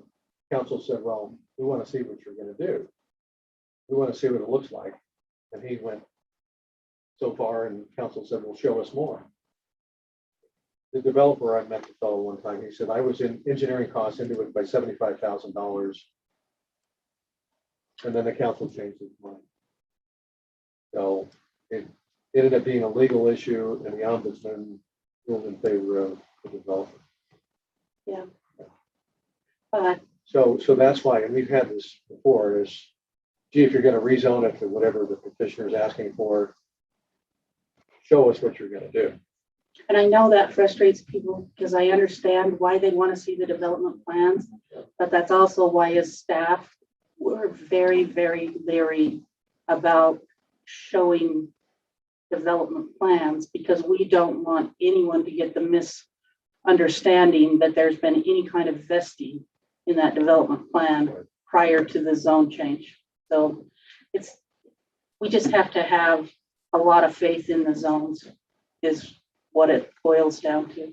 So that's where we're at. That's why even though there's aqua there, those homes are not on 1 acre lots. They are on 10,000 square feet and larger. And there are some that are larger than 12,000 as well. It's a lot like Highlands. It's got a lot of varied lot sizes in it. So from 15 years ago, we have mistake or whatever you call it. Would it be proper housekeeping from our standpoint to make an amendment to change this so the map does not say single family estate? It would be proper housekeeping to, at a point in time, to work with the neighbors so that they understand that we're not pulling any punches on them, that we are truly putting the zone there that they were approved for And what was built? and what was built. So, but that's going to take that's going to take time for the neighbors to understand that, but it would not be a detriment to them. In fact, one of the problems with the building something and then having a zone change after you build it is that your lot becomes non-compliant. And so having the zone labeled correctly would help people in the future not run it against non-conforming or non-compliant lots. But we know what it is right now, and we've honored that, and we will continue to honor that. But it would be a good housekeeping item for appraisers, anyone and everyone involved, really, when it comes right down to the land use, to have it be the appropriate zone. Probably even looking further in the future than now. I mean, we're 16 years now. What happens in another 16 years, another 45 years? Somebody's coming back, and if we don't correct it, we're gonna wonder what happened. You know the history. Yeah, me and you and Christina. Yeah, you can tell us the history, but that really probably really needs to be done, like you say, as a housekeeping item. Maybe we should work on it while we have the attention of the neighborhood. So, I ask a question. You talking rezoning? Rob, can you come up and introduce yourself? While he's coming up, I just like to yell out from the crowd that she's. Go ahead, Rob. So as I heard, State your name. Rob Wishman, I live in the neighborhood adjacent to the property you're talking about. Yeah, I live in a mistake apparently. So are we talking about rezoning to the single family traditional, what it was supposed to be because of the ruling from 15 years ago, correct? Okay, that's just what I wanted to understand. And as Scarlett explained, the single family traditional back then allowed something For that is smaller lot not sizes. currently, which is is lot size averaging. Okay, no, I was trying to make sense of it in my brain. Thank you. You have a question? You want to come up here so we can? You said that so many times, and I'm sorry. If you all want to be official, you're trying to Jason Smart. My name is Jason Smart. I have a face. I'm a real human. And I think we're farther than 6 feet away. we're okay. If you want to take care of housekeeping stuff and be efficient with SFT, we are all okay with SFT. We've all spoken to pretty much every neighbor. Everyone's okay with SFT. So if you want to take care of that, feel free to.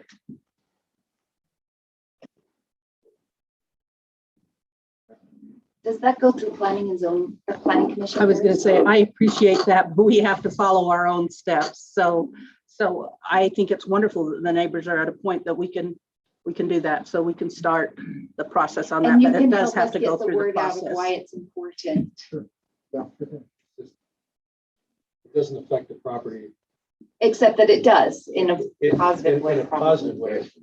What Scarlett's saying is it might save from some legal issues down the road. So it's just, like I said, a housekeeping thing. And I guess it makes sense. So, yes, sir. Come on up. Come on, Tom. Let me just add something Tom? too. I just found Tom Singleton, yes. Tom Singleton, right? The reporter doesn't know your name. Next time you have to say Singleton. As an appraiser, if we were appraising land and so, for example, that's a single family estate, which we know is supposed to be 1 acre. And this isn't 1 acre. And we know it's been approved. What that comes in, it becomes a legal non-conforming use that we're supposed to mark on the residential appraisal form as legal non-conforming. And sometimes the investors in these mortgage loans, they'll see that legal non-conforming, and they will ask questions as to why. And so I just say this, I'm glad I stayed after our meeting because this is really important stuff. I mean, I think it's a really good thing if you would do that because we won't have to then, the appraisers wouldn't have to mark on there's just a box that says legal non-conforming. So when it comes before the council, I'll ask Scarlett if she wouldn't invite you to come and speak to explain it to everyone from an appraiser standpoint. That'd be very helpful. Thanks, Tom. Any other comments? Andrew? Andrew, you want to come up and introduce yourself?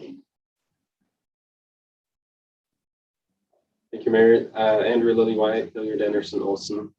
I'm the applicant or petitioner. I don't remember what it's called in this case, but I'm doing that on behalf of the Kents. I'm their attorney. And so the background on why we're going for the SFR is not to have less than 12,000 square foot. It's to have a side yard or a frontage that's less than 95 feet. If I can distribute this to the council.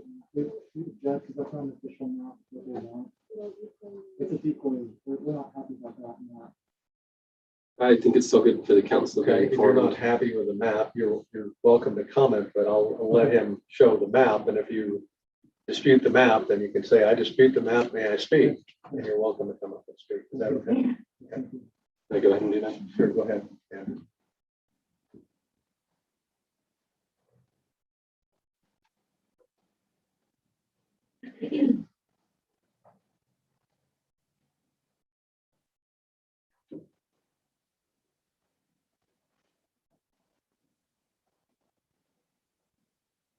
So what are we looking at? So like most maps, when you read it up is north.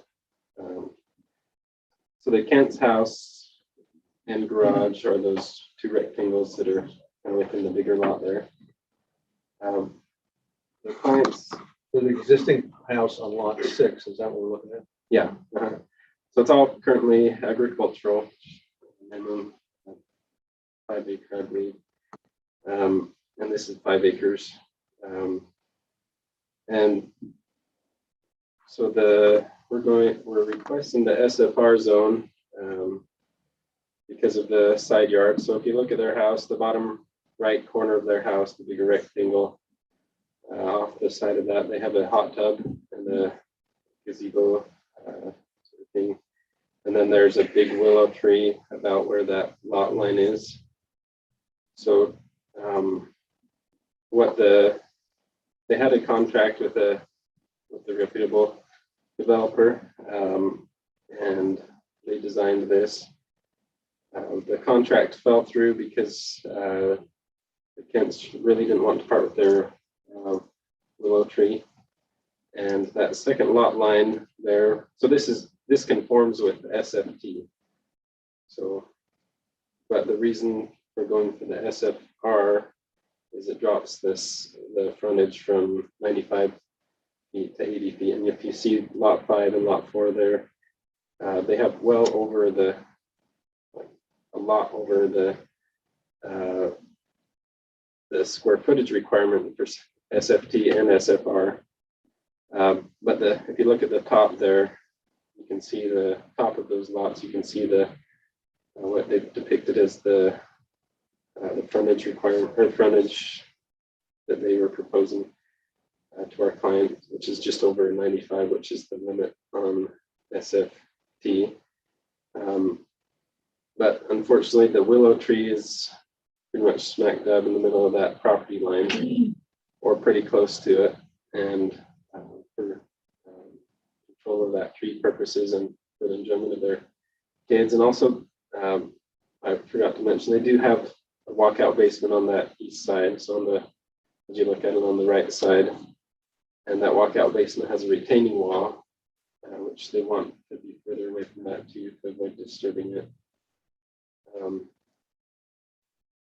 So the reason is to basically, so I'm just restating and restating, but that is the reason, and just giving different reasons why they need to have that frontage requirement smaller. And if they got it down to the 80 foot, or even they can probably do a little more than that and still have the side yard that they need. But they have plenty of square footage. And there were some concerns at the planning commission meeting about, well, with SFR, you could put 20 something, maybe 30 something homes on there. And if you do the math, you look at the frontage that's available. At the top, it has a in the top middle here. That's the overall length of that property line, that full property line is 665.35. If you go and minus half of a legal road width and sidewalk and so on off of that, you drop it down at least 30 feet. And then you divide that up by the minimum side yard frontage for SFR. The most you can get just based on frontage is 14 lots. Also, if you go and add up all these square footages on these lots and divide it by 10,000 square foot, the most you come up with is 14 lots. Switch over to SFT, same scenario. The most you can get based off of frontage is 12 lots. Most you can get off of frontage for most you can get of lots for area purposes of SFT. So 12,000 square foot lots is 12 lots. And so our client really is not seeking even 12 lots. Not that we're doing a subdivision application, of course, and we're not relying on what you say about this drawing. But their intent is to do 9 lots, including their home, so 8 new lots on 5 acres. And they'll be somewhere between a quarter and a half an acre. So the client's acreage, so 24,000 square foot is a half acre. So there's just over a half acre. One next to it's almost a half acre, and one next to that's almost a half acre. So that's what the client's going for. That's what they've been told, that it's going to take at least 8 lots to pay for the road. So they have profits enough to pay for a road there. It's going to take 8 lots, and so they have to have that extra, those 2 lots that are in the top right corner. To we've had 2 developers tell them that they have to have 8 lots to do that. And with costs as they are right now, and probably will be for a while, not forever. That's understandable. And then one of the other points we'd like to make too is those homes that are south of the Kent's property. I don't know if you can click on them so we can see the square footage, but I believe they're about 10,000 square foot each.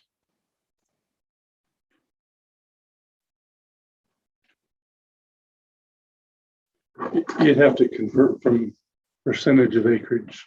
Okay, so that's 0.23, is that right? 0.23. So that's under 12,000 square feet. Yeah. That's on 10,018. Okay. And then the others are all pretty close to that, except for maybe those ended ones are going to be more.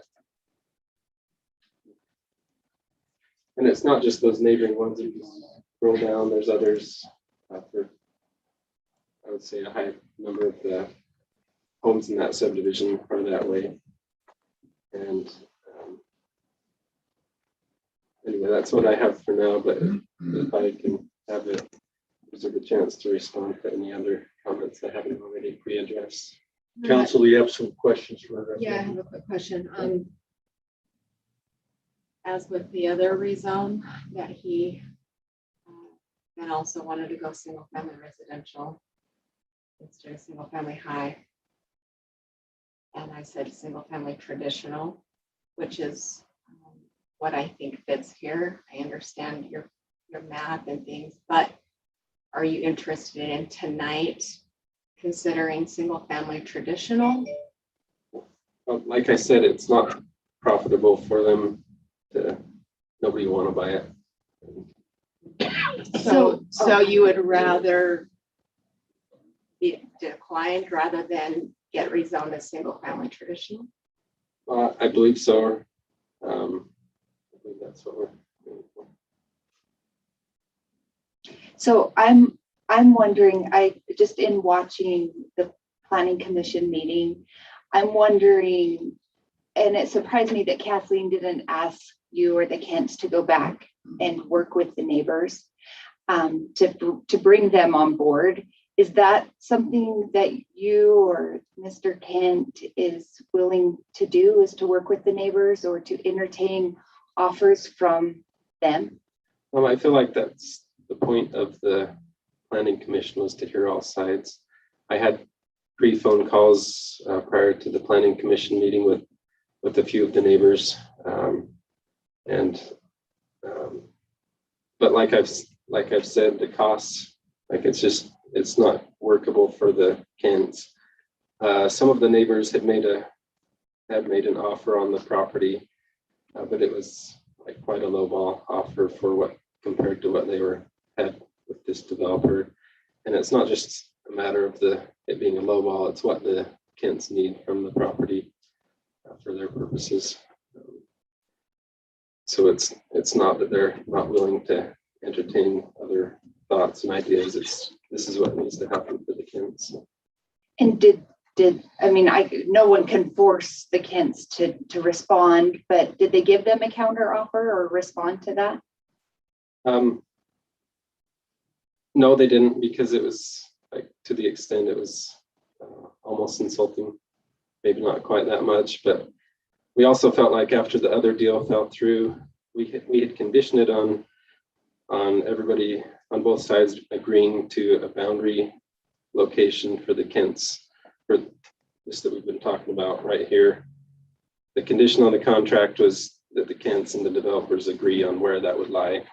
The developers kept saying, well, first they started even closer to the house, eventually got them to where they'd go to on the, basically to the limits almost.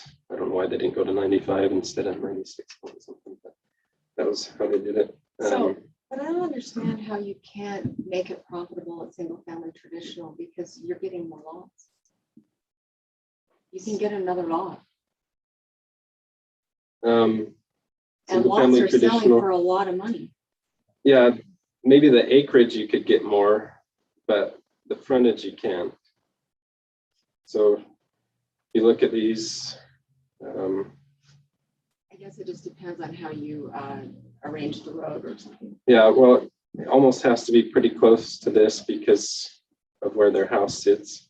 Like it might be able to be straightened out a little or something like that, but there's not room for side yards, or sorry, I keep saying side yards. I always mean frontage though, for that to add up and to have that extra lot. And I think both developers that had looked at buying it took that into consideration. Both said they'd have to do 2 lots north or east of their house to make the number of lots that they needed.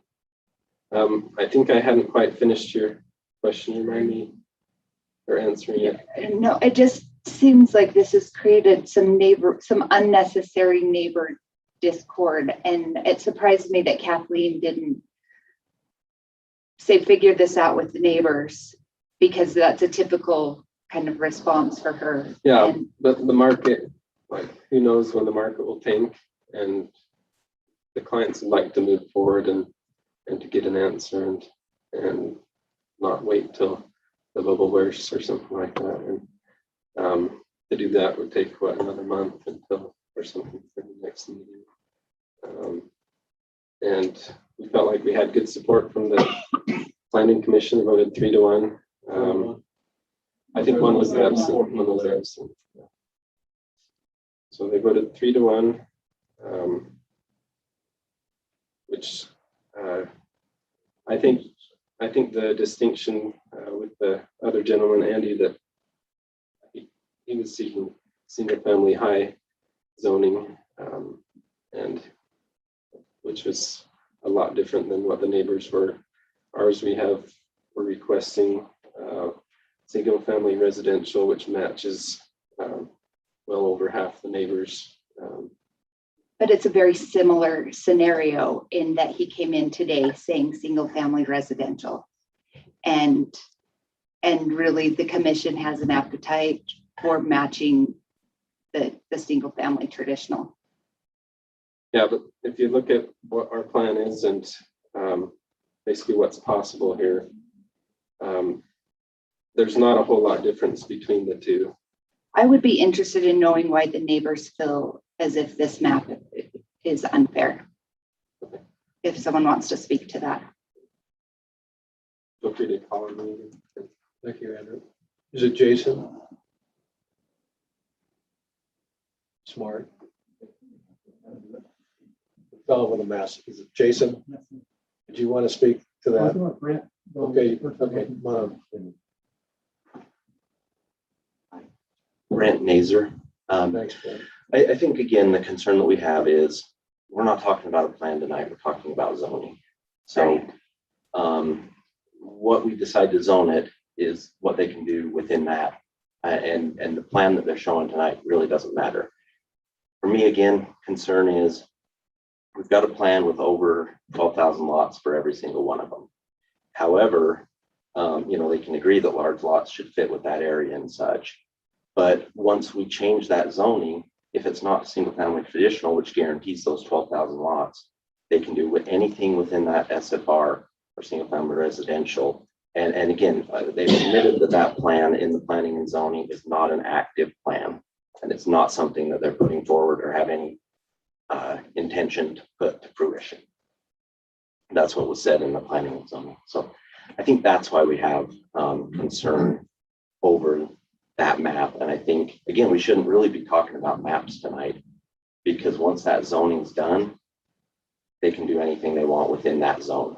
So again, we're asking to have it be single family traditional and fit with the surrounding area, which would include our neighborhood, which was again a mistake. So thanks. Well, it was built to code. It's Jason, right? Okay.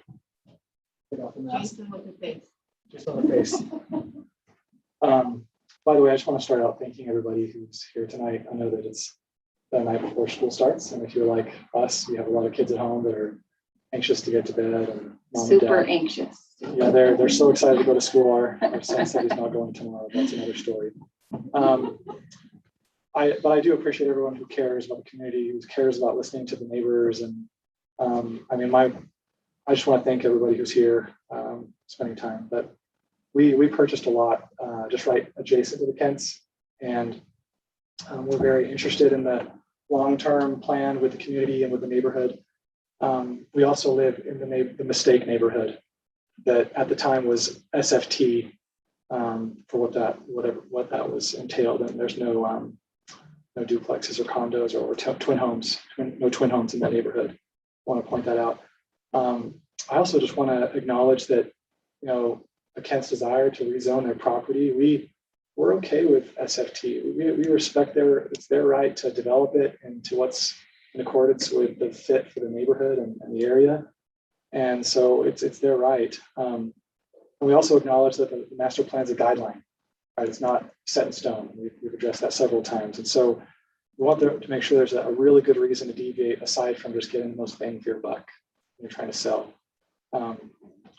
Just a few things I wanted to point out in addition to what was pointed out already about how this is not an actual plan. I'm sorry, I didn't mean to kind of, but we felt like kind of last time that was a decoy because it's not the actual plan and they're not planning on moving forward with it. And we feel like there's a lot of options. But there's that focus on SFT, you can tell from the neighbors, and the costs of construction are going down. I've heard a lot of them have already gone down. I wanted to point that out. We're just concerned this is a way to maximize profit so that they can, understand we want to make the most for their land, but at the expense of the neighbors and the future of that area. That's why we're all here. That there was a point that there's no way to sell it otherwise, and there is. And there's been a lack of communication. I know a lot of us have contacted the lawyer, trying to keep those lines of communication open, and there have been no return phone calls after a certain point. We've tried to talk. We want to talk to the Kents. We would love to sit down with the Kents and talk about how we can make it work. We are all about making it work together. We want there to be no hard feelings. But we just really care about the area. Our kids are there. I think that the shirtless had all their kids here. Or not all of them, but some. Not all, but some. They care. They cared so much they brought all their kids here.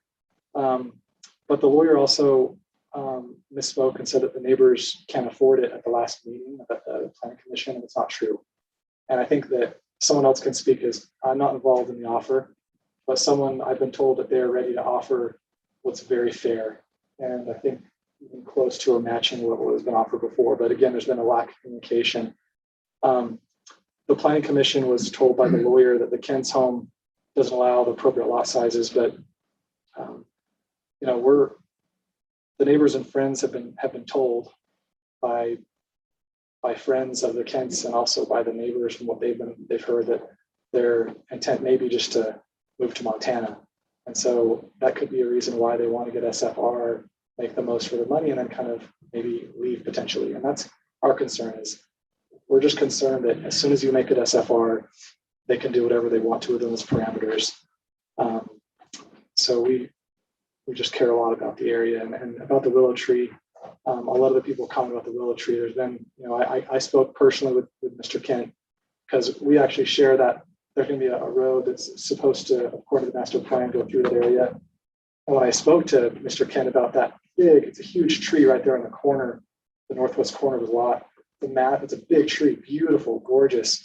We were all excited about keeping that tree, and he had no problem with it. He said over the phone to me personally, just getting rid of it to make sure that we do whatever we need to. It didn't have any concern about the tree. So I guess we're just concerned there's kind of a few things that aren't quite consistent with what's being said, and we just really care about this being SFT. So thanks so much for your time.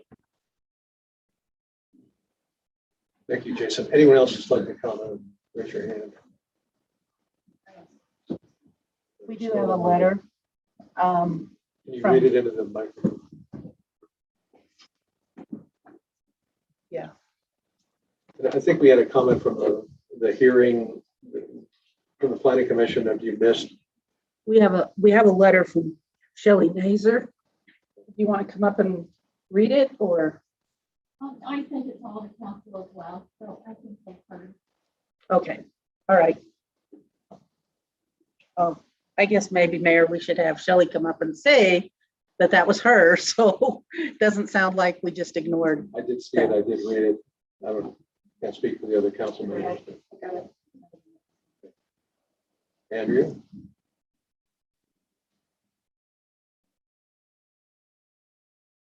Andrea Diamond. Thank you again. It's late. If you're ready to make a decision and you don't want to hear more comments, I appreciate that as well. I just wanted for the real estate practice to mention that I have reached to Mr. Lillywhite multiple times since the last meeting, planning and zoning, and he has not returned any of my calls. And this was regarding an offer that would make the Kents very happy with what they want to get out of the land. The property was originally listed for $450,000 on KSL.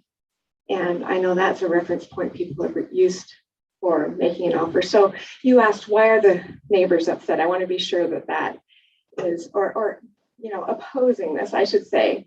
No one wants discord. No one wants to be ousted, and there's no open dialogue about anything. And in real estate practices, when someone wants to make an offer on property, and I believe Mr. Lillywhite is a real estate lawyer, the common practice is that you give a counter, especially if you're asked, and especially if you say you will.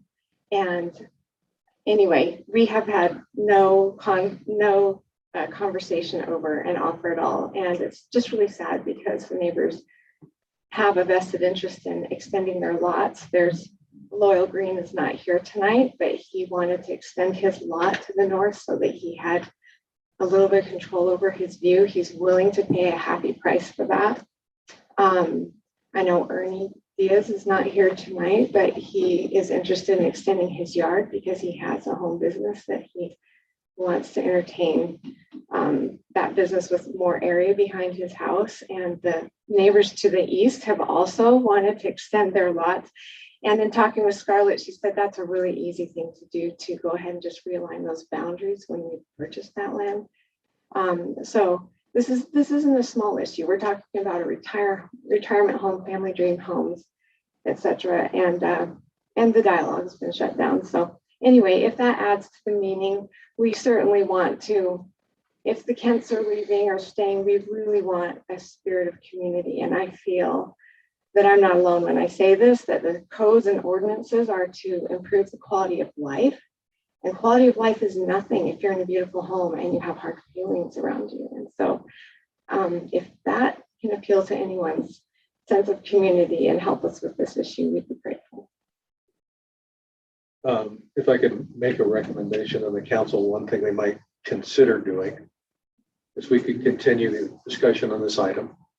We can allow the neighbors and the property owner and the attorney to have a chance to have a dialogue, if they so choose to, before we make any decision up or down on this. So just a suggestion. I love that. I would like to table it and give them some time and have Josh here before we vote.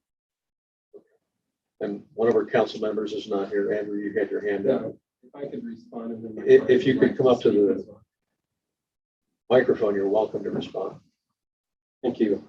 I'll talk about common practices for real estate attorneys. One is one party makes an offer and the other delivers it to their client. If their client is not interested, they can either respond or not respond. It's assumed to be there's a time that expires in the contract and that expired on their, or in the offer and that expired.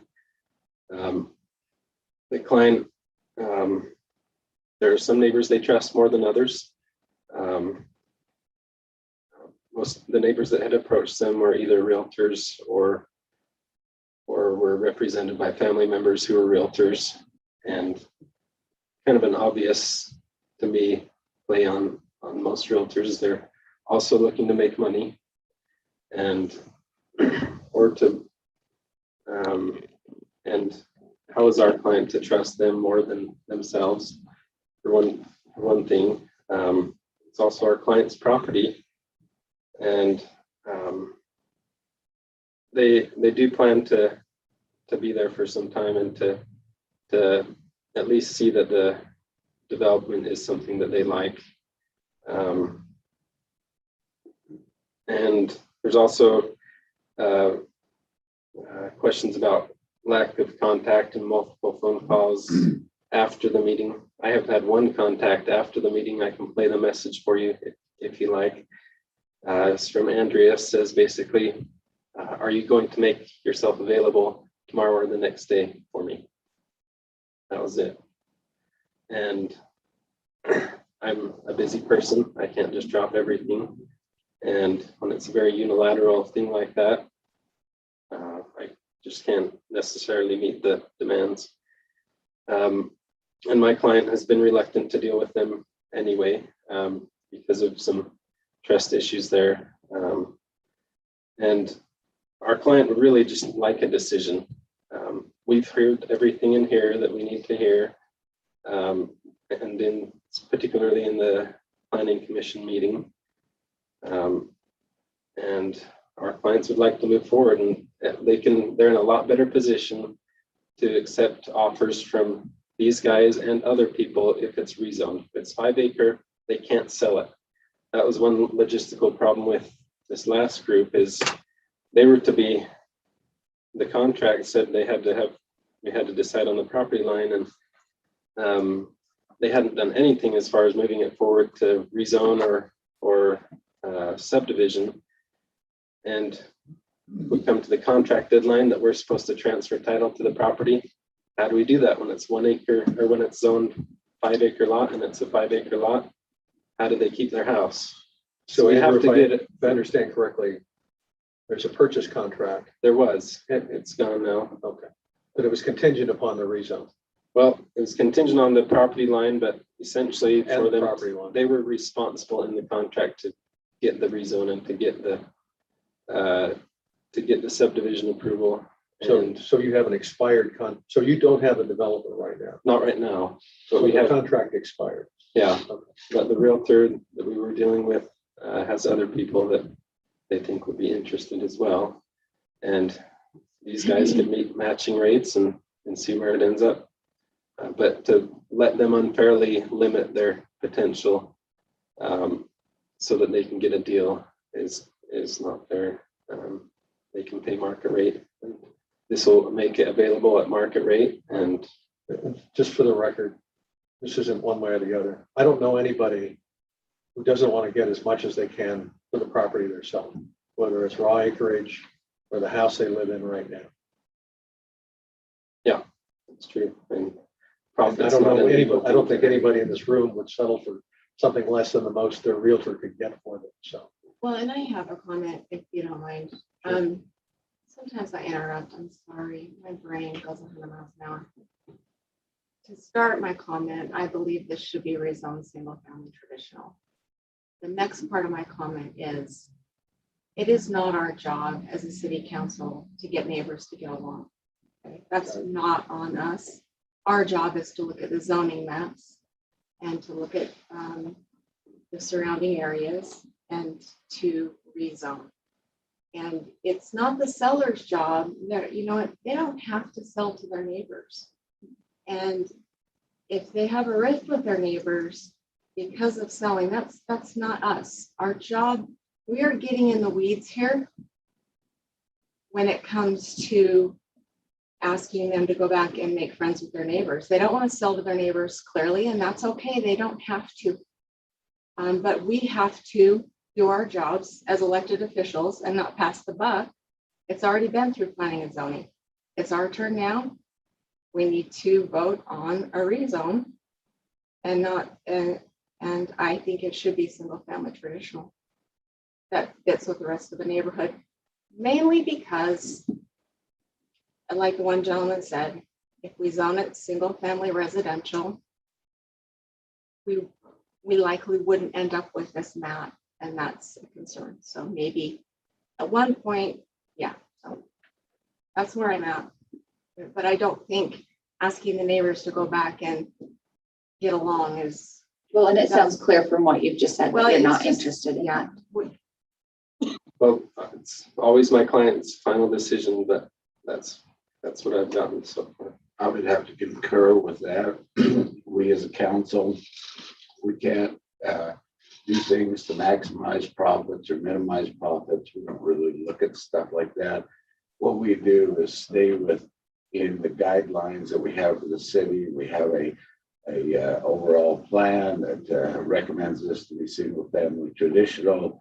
To break from that without just cause. I mean, there are times we can break from that, but this doesn't seem to be one of those that I would necessarily break from that myself. I would stay with single family traditional, and that's as far as I can do as a council member, is voice that opinion. Can I bring something up I didn't address? They were saying that this isn't our current plan. They kind of harped on me or kind of jumped to conclusions during the planning commission meeting, which I thought were clarified afterwards, that these lots, this number of lots is the plan. This roadway could be straightened, could be changed a little. It's not perfect maybe, but this is the plan that we want to do. And remember what I said before, we get it rezoned, we still can't sell it. It's still one piece of property. We have to get a subdivision before we sell it, so that we're not waiting on a developer again to come get development, and they don't. And so we breach our contract because it's not a separate lot now. So that's after rezone happens. My next plan is within a week or two, file a subdivision application. Well, actually engineering. I have to wait on the engineer, but as soon as we can get the engineer, maybe we can get these guys to do it so that it moves quickly. Submit a subdivision application, and then this is locked in as a subdivision, and so that it's going to be a known before the cancer can get out of the property. That you would rather us deny single family residential than rezone it to single family traditional. Well, I haven't heard everybody's thoughts on the way they would vote. I could deny it and they could come back for the petition for different zone. Like next month?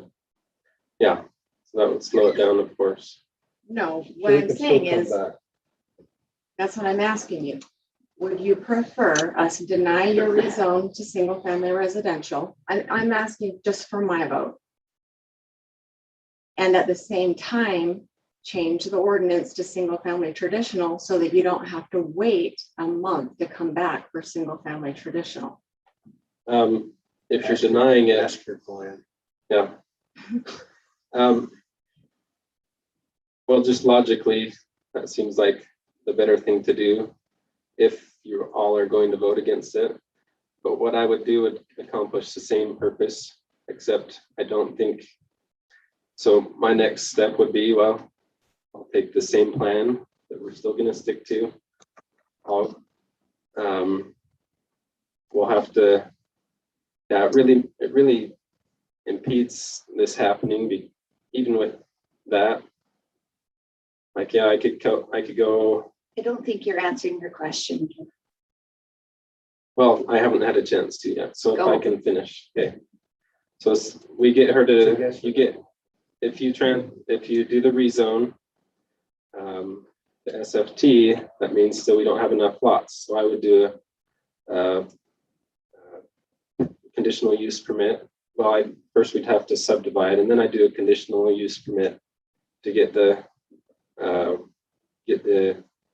lot size adjusted, and then I'd come back and do another subdivision to divide that extra wide lot into one more lot. And so we're in here for 6 months to make it happen instead of 2 months. So that's, But still, you're saving a month. I think that's his answer, deny it. Okay. well, my client, like I said, wants to come up and talk, so I'll let him decide that one. Is that fair? That's right. Okay. Thanks. Mr. Ken?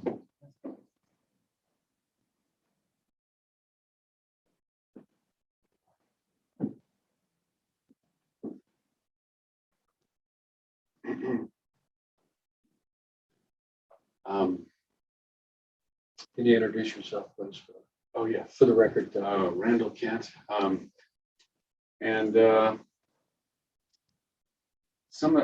missed the planning meeting, to tell you the truth. I was teaching that night, and so I did what my students usually do is I watched it on YouTube. Okay. And to me, I was completely shocked. I don't know. I was expecting something else, but my hat's off to the planning folks. I think they did a good job at keeping things on track. But yes, I do. This is just me personally. I do have hard feelings, and so based upon, and you guys have seen the video, I don't have any hidden agenda, and I don't like being accused of that, which is clear on the video. You guys have seen it. I can tell you right now, I don't have anything. The only thing that we're doing is we're trying to increase the value of our lot. That's it. And so to me, it's awfully frustrating. I don't know a lot about real estate, but what I do know, I'm highly underwhelmed with regards to honesty and that kind of thing. So hence, this is the reason why we have Andrew. So there's nothing there. There's no hidden agenda that I can think of. And to be accused of that and to be put on YouTube, I find offensive. So yes, there are hard feelings, at least for me. That's all I had to say. Council? I just have one question for staff. Those properties to the west, the Hansons and the Smarts, would we have to acquire acreage to do a full road profile there if that property is subdivided and developed? It would be a partial road that they would be required to put in, but when those lots develop, they would be required to put in the remaining infrastructure. The city's not involved. So, but if they never subdivide. Then it would be left to the 24, then it would be left to the 24 feet of asphalt. We have that in a few places.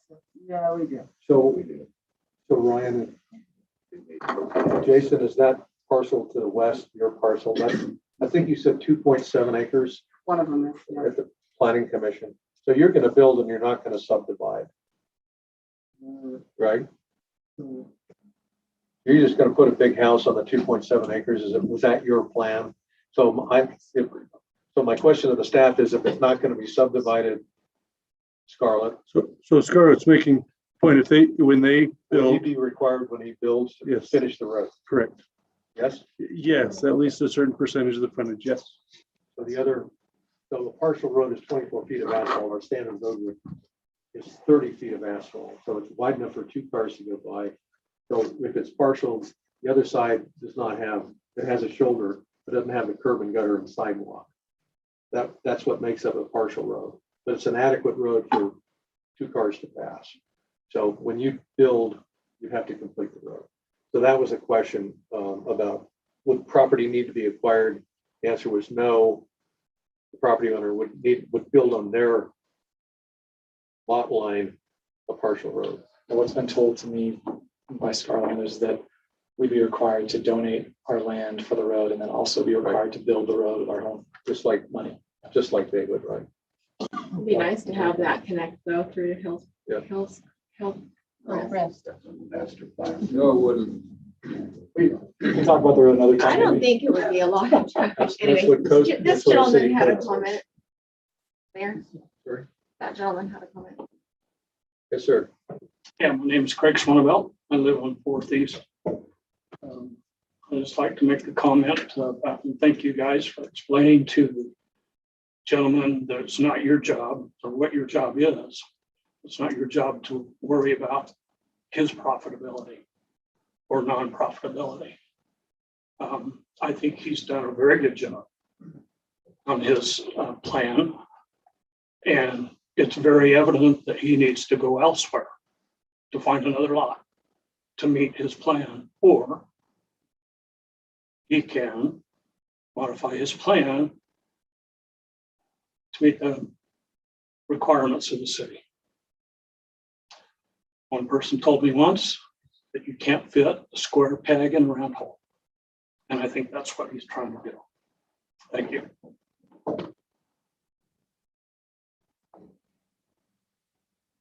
Anyone else like to comment? Council, where do you want to go with it? Yes, ma'am. Go ahead. I'm Michelle Pfister. I am a landowner in the area.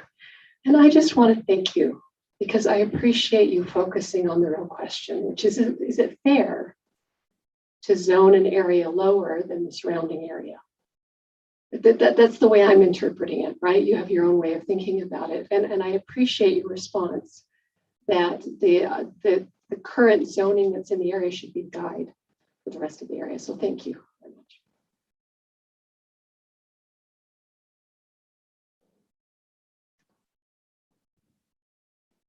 Did you? Yeah, come on.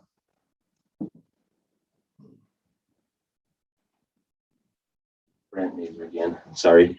I just wanted to respond real quick to that comment. Again, I apologize. There's hard feelings, Mr. Kent. There's not hard feelings on my end. I've watched his animals before. I have never met him.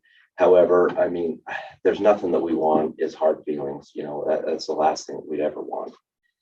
However, again, we just want to fit with what the zoning should be, and that's what we're appealing for. At the end of the day, it's not about getting along or anything like that. What we want is just what's right for the area. So.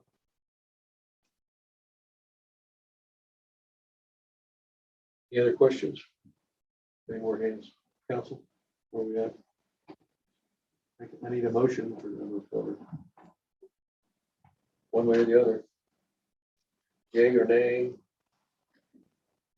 Mayor, I'll make a motion. Or continue it, or whatever you want to do. I'll make a motion. It seems like the continuance is not an interest to the party. Okay.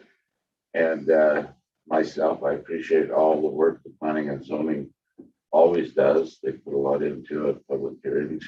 But our general plan also has a lot of work that's gone into it. And We've held public hearings. That general plan has been posted. And as I said before, there are times when that plan can be modified. But in this particular instance, it doesn't seem to me that it's justifiable to affect the neighborhood by zoning this anything different. So at this point, I would make a motion that we deny this rezone and let them come back if they want to with something else. I have a motion on the table from Councilmember Beth to deny. I'll second that. I have a second from Councilmember Seeley. Can I call for a vote? All in favor of the motion, which is to deny? Wait a minute. Are you sure you don't want us to rezone it to single family traditional while we're here tonight? Or do you want to come back with another request? The question's for Mr. Kent, the property owner. It saved you a month. You can come up and speak.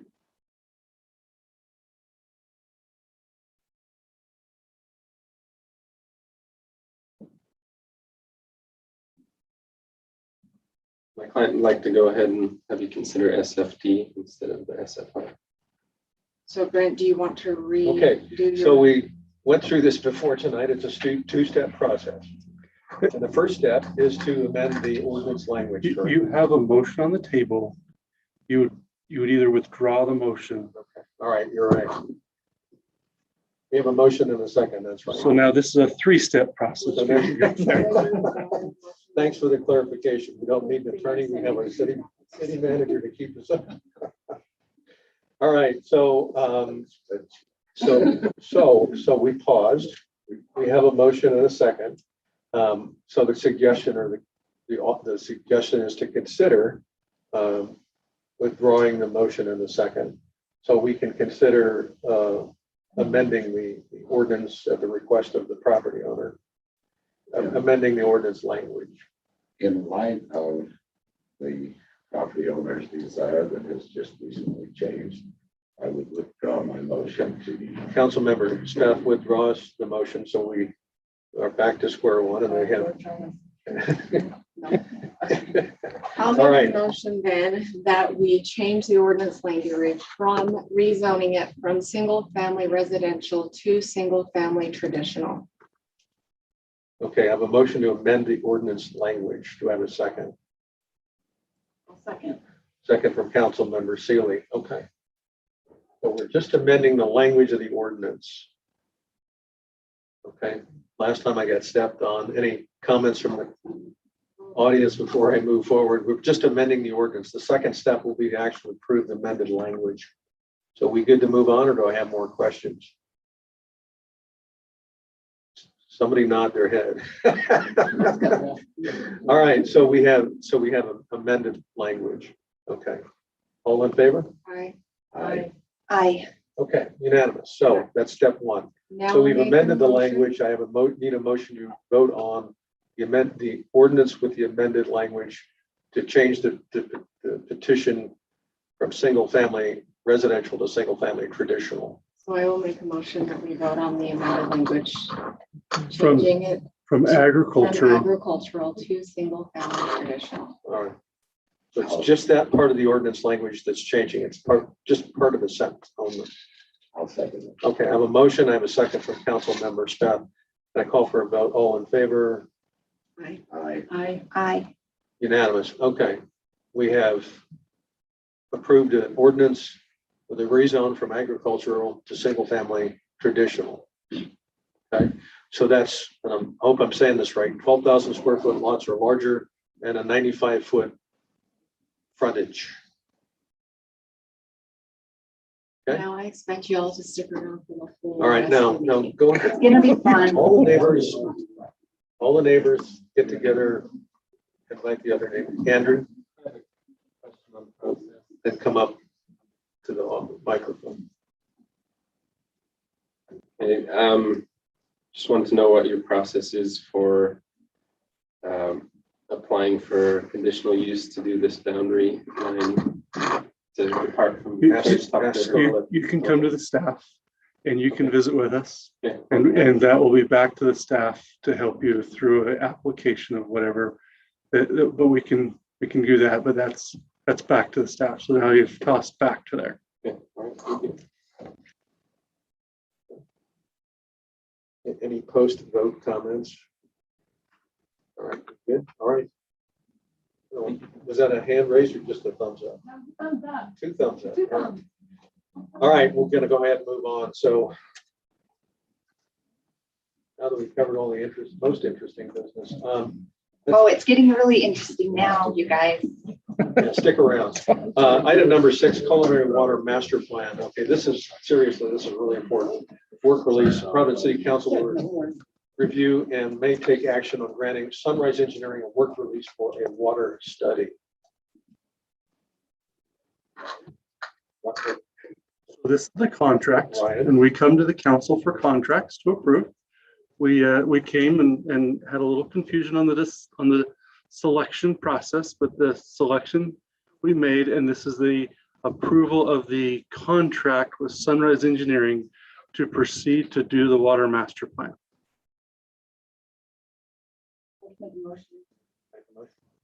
I make the motion that we approve the culinary water master plan work release contract. Motion from Council Member Kirk, Second. second from Council Member Seeley. Further questions of Ryan, discussion, comments? Anyone in the audience like to comment on a This is gonna be great. culinary water master plan? Okay. Maybe what it involves. All right, I have a motion, second. I call for a vote. All in favor of approving the master plan work release? Aye. All right, any opposed? Unanimous, moving on. Item number 7, Bear Nixon parcel buying and purchasing agreement. Providence City Council will review and may take action on an agreement to purchase parcel 02-111, 0005, and 0006 from Bear Nixon Inc. Ryan, you want to take us through this? Yes, this is a partial of these two, and this is an agreement to work towards a purchase. So this is a notice that this is an intent to purchase. So, well, we would be looking at purchasing 10 acres split in between these two. At some things, and I would mention it on this one and the next. We're looking to purchase the property. It will include, as we move forward, a hiring of a design, and then the design will include more public comment, more feedback into what it would be. But both of these areas were identified in our Park Trail and Recreation Master Plan as potential items. We have reached out to almost any of the ones that were listed. These are the two that we feel that would fit at this time to purchase. And so we are bringing that. Both have been back and forth on negotiations, and we believe that we are 99% there.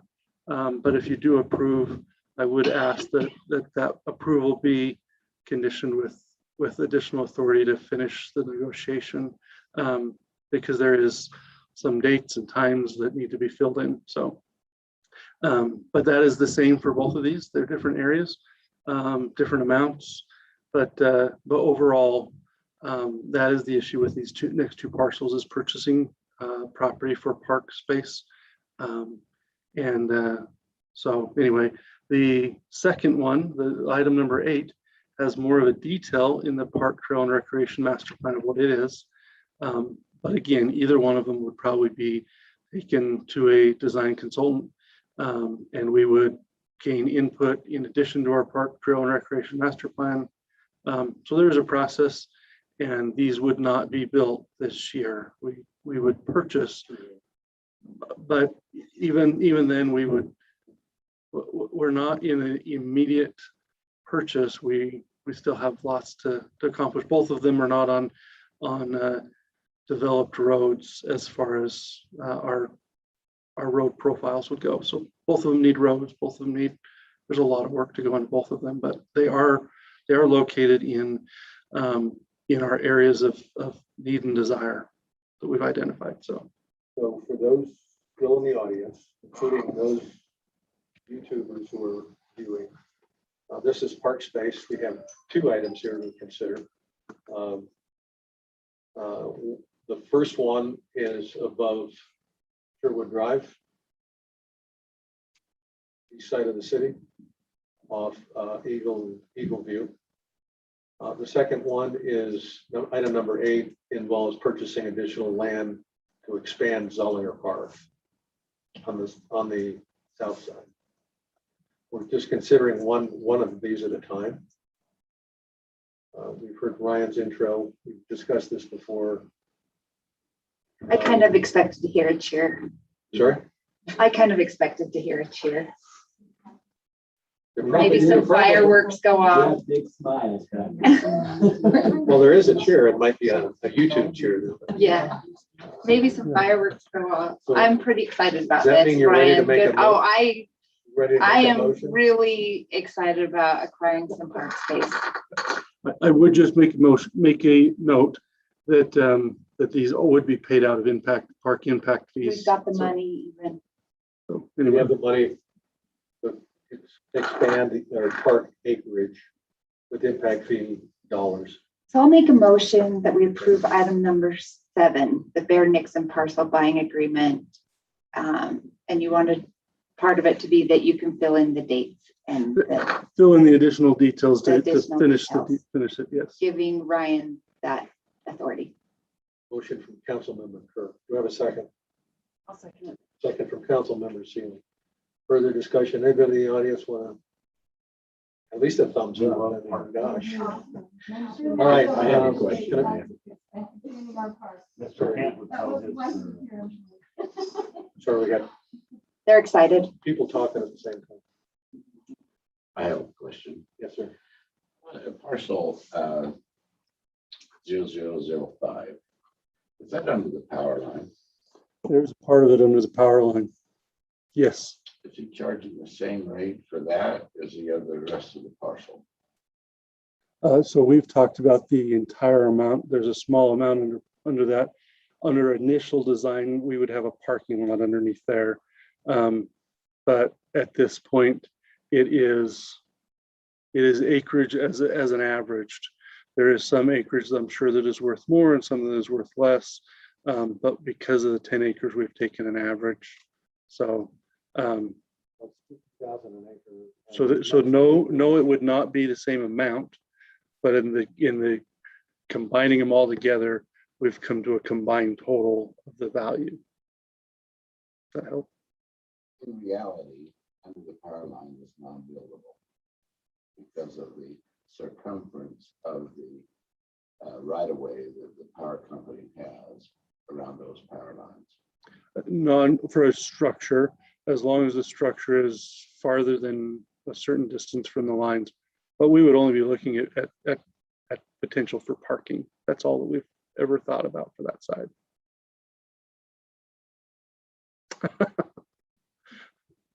This is a pretty good price for 10 acres. I think it's a pretty good price for 10 acres. I'm always one for looking a little better deal. I've tried to look for a really good deal. I'm not saying it's not a good deal. It's a but good better deal. Well, what do you do with the power line or, space over power line other than a parking lot? Retention pond, nice grass area. Well, yeah, for us. It works for us. It's hard to get his water from below up to the retention. Yes, but there is buildable ability under the power line. It's not ideal. Okay. Have a motion and a second and a question. Any other questions? Ready to call for a vote? All in favor? Aye. Any opposed? Unanimous. Thank you. Item number 8 is the other land purchase contract. This is to add to Zollinger Park, 3.5 acres, right? Let me go read this in the record. 5.24.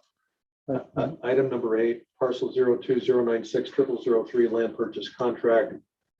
The Providence City Council will review and may take action on the contract allowing for the purchase of parcel 02096003 from Mark and Gina Thompson. This includes the total purchase price and then a gift from them for a portion of that price. And then that comes down to the net price of what we would pay. So there is a significant gift as a portion of this value.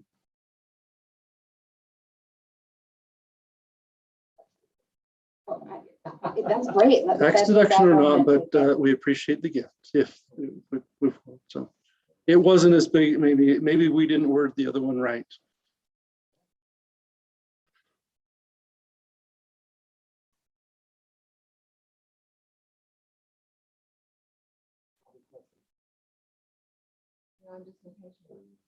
Go ahead. I'd like to make a motion that we approve item number 8, the land purchase contract for parcel 020960003. With that, can I have approval to finish up some of the last details, just like the With other one? Ryan's finishing up the last detail. So the net, I'm sorry, quick one, just for the net cost of the city, $461. Thank you, Mark. Motion and a second. They call for a vote. All in favor? Aye. Aye. Aye. Any opposed? Unanimous. Okay. Planning Commission vacant alternate seat. I have to apologize. We have 2 candidates tonight for the council to consider. Kathleen and I have talked to 5 people. We came down to 2 people for the council to consider. This is the mayor's prerogative to make a recommendation, but since Kathleen is running for mayor unopposed, and she's also the planning commission chair, I invited her to be part of the discussion and process. She and I said we should consider both. We currently have an alternate seat open. There are 7 seats on the planning commission. 2 of them are alternate seats, so one seat is someone is absent, then the first alternate can vote in that person's place. And also when we have people whose terms expire or resign from the planning commission, then the first alternate moves into a voting position. So we have 1 alternate position right now to fill. Also, when Kathleen is sworn in as mayor, she also simultaneously resigns as planning commission chair, opening another planning commission seat, a second alternate seat.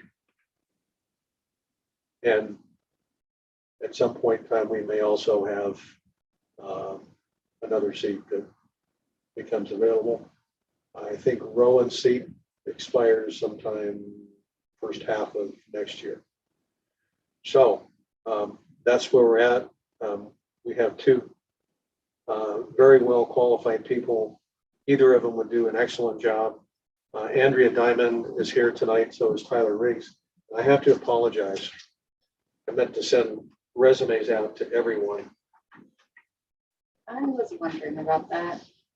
And I'm sitting here, got here earlier, and boom, it hit me. I said I hadn't sent these things out.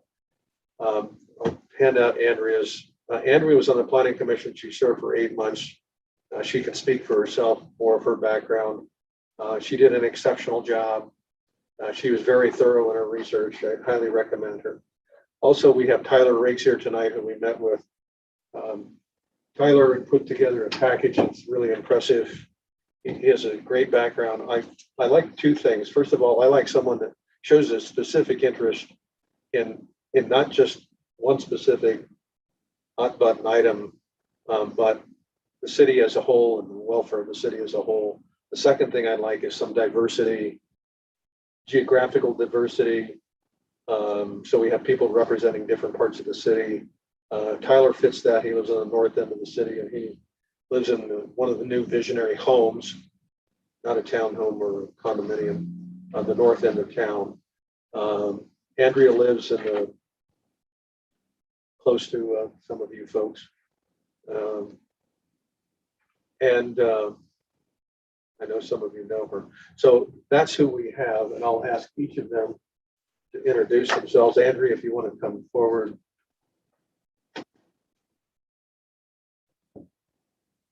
Introduce yourself, and I'm sure we'll have some questions for you. So. Okay, certainly. I'm Andrea Diamond, and did you want more than just a name right now, or as an introduction?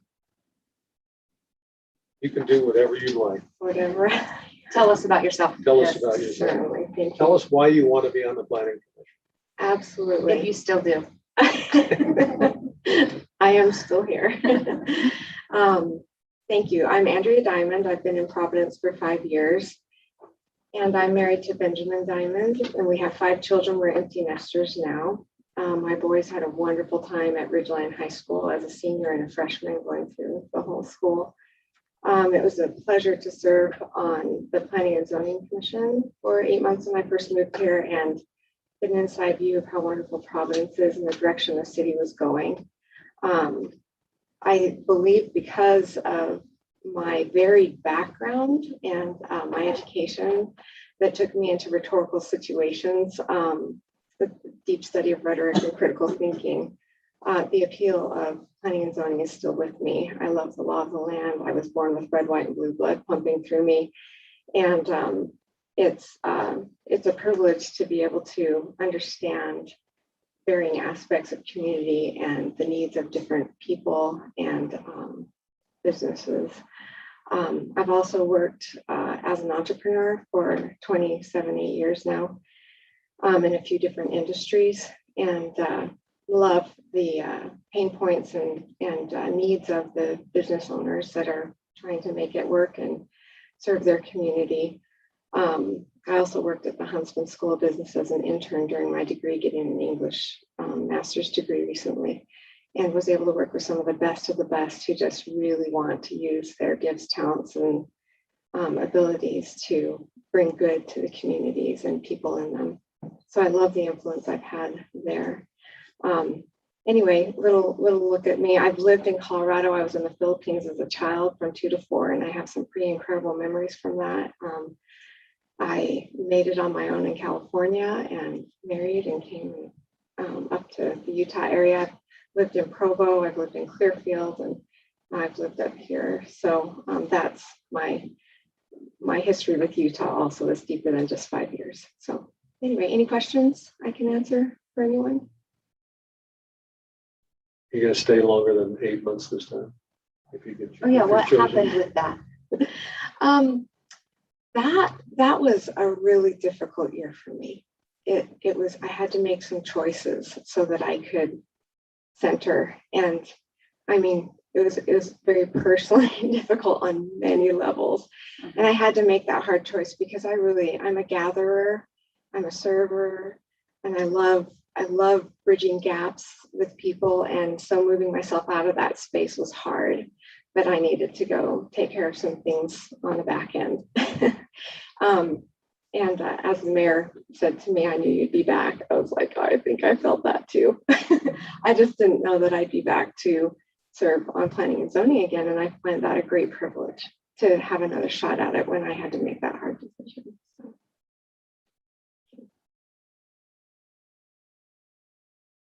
Council, anyone else? Any other questions?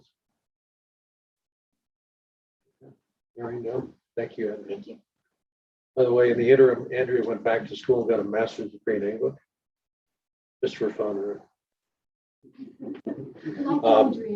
I'll briefly introduce Tyler Riggs. I remember Tyler's name because Tyler, if anybody listens to radio, I used to be able to listen to it a lot. KVNU for the people. He was one of the 3 talk show hosts. When now there's just Jason Williams, that's where I know Tyler. But when Kathleen and I sat down to talk to Tyler, this is what was impressive. How many people do you know watch the Planning Commission on YouTube and read the minutes and read the agenda and know everything that's going on in both? And as a resident of Providence, Tyler does. He already knew things that we were talking about. So, let me hand this out here. Tyler's got a resume and he has, what do you call this? It's 9 pages. Was it 9 pages? Wow. Just LinkedIn. Tyler, you want to come up and introduce yourself? Tyler, you work for? I work for Adobe. Okay. Not, I don't go down. So you work from home? I work from home. And where do you work again? In the Vineyard subdivision in one of the single family homes. So the other thing you have going on, the Vineyards has that the rest of Providence is you have full-blown fiber, Yes, which I love it. we're trying to get there. Where you have a gigabit speed. Yeah. And then when Providence comes online, you want 10 gigabits, right? Yeah.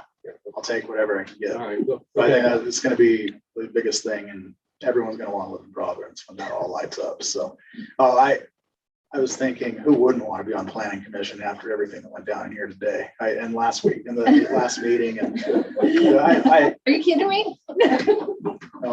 first of all, I had never met Andrea before, but I know you have one spot to fill, but there will be a vacancy later on with Kathleen. And if we both got the opportunity, I think that'd be great, because I really appreciated the comments that she made here in the meeting. Like I say, I've never met her before, but obviously a good citizen. But I have time to volunteer and serve. And as Mayor said, I love to keep track of what's going on in terms of the agendas and being in the know. It goes back to my days. I worked at the Herald Journal for 4 years as a reporter and editor, and then in the radio.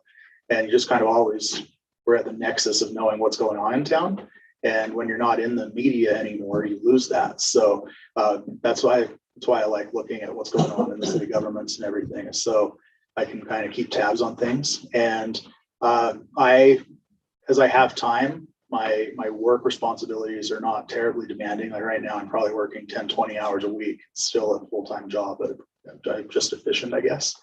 I have time to dedicate to researching. And I was asking myself, while you were considering this important issue tonight with the both of the rezones, would I be able to look at that, kind of look at against the city plan, look against the general plan, weigh citizens' concerns, and see where, if there's flexibility in making recommendations,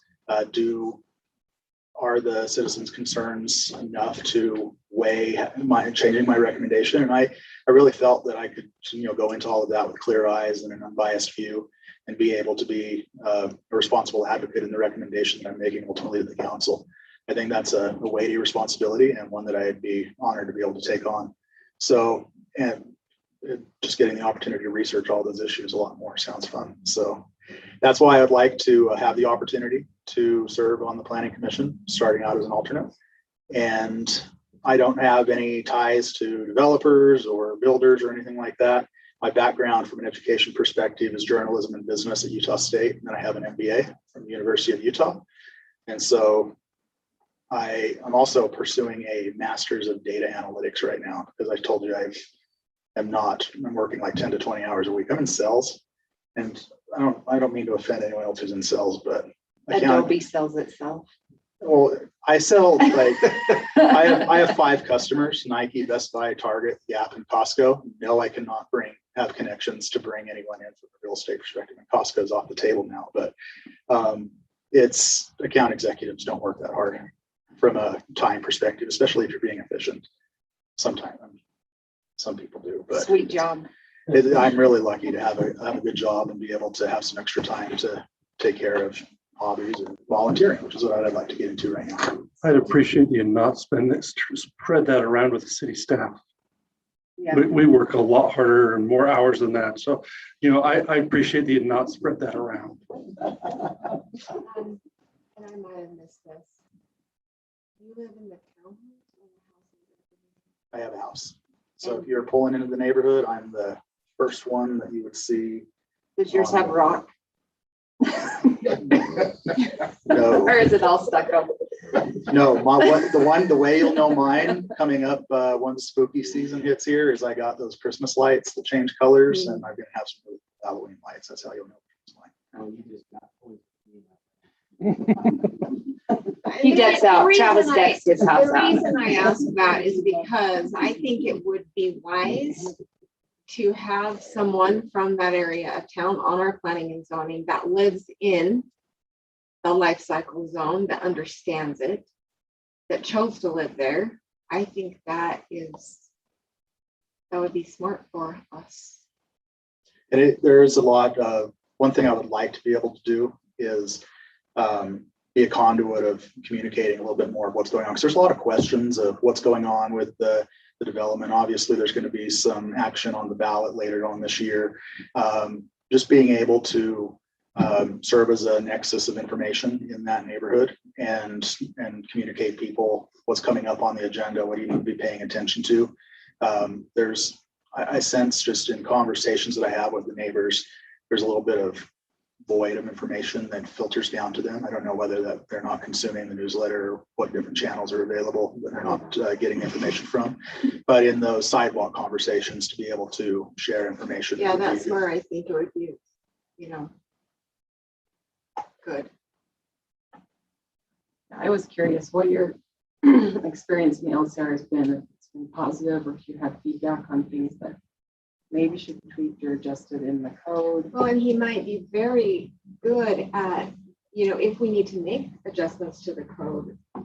I mean, he would be really good at that feedback at our planning and zoning level, because that's where it will be. Yep.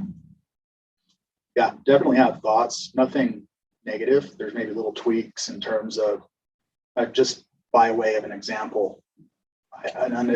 Probably something that was unexpected is you get everyone pulling out, they have to pull their garbage can out to the Providence Street. They can't put their garbage can out on the private streets. They're all lined up on just as you come in. Yeah, and so you get on a day like today where it's stormy, you get a situation, or snow is tough too. It's first of all, it's a challenge for people who live far down the road, but on a day like today, where it's breezy or it's a lot of recycling boxes and such spilled out, and folks are maybe not as careful to pick up after that, or if there's 30 garbage cans out there, it's easy to your box. So little things like that, but overall it's been super positive. It's a wonderful profile of people, young families that are in there. They go out and they play in the retention pond park across the street. But I have nothing at all negative to say to this point. But that's me in a nutshell. I love that we have two such intelligent, qualified candidates. I really think that there's a place for both of you. And I came in thinking I wanted diversity in the form of a woman. So does Kathleen. But diversity in the representation of neighborhoods is really important too, as we have 3 people on the council that live. Well, and Andrea lives up by us also. Yeah, I mean, so there's 2 different types, because it seems to me that you're both overqualified, and so grateful that you would be willing to serve in this way. So how do we go about this here? We don't do this very often. Well, I'll make a motion. It's the best way to You do make it. a motion for who you want and see where the vote Since goes. I've been so And you can vocal always tonight. vote. And I love Andrea, I work with her, but she's been on the planning and zoning, and I look forward to having her on the planning and zoning the rest of the year. But I would propose that we approve Tyler Riggs as a planning and zoning member. Motion for Alternate. Right. Motion from council member Eck. Do I have a second? I'll second. Second from council member Kirk. Further discussion, questions? I call for the vote. All in favor of motion on the table to approve Tyler Riggs for the planning commission alternate position? Aye. Aye. Aye. And if we have these in the future, I think I heard unanimous. I mean, she started talking before I even had a chance to get a word out there.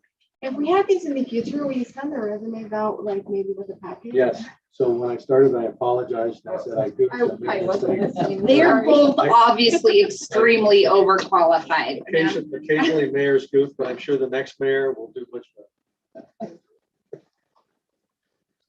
All right. Very good. Congratulations, Tyler. And Andrea, you will be invited back. And by the way, I sought out both of these people. I have Tyler and I have a mutual friend, and I didn't know how to get a hold of him. So she got his contact information and chased him down.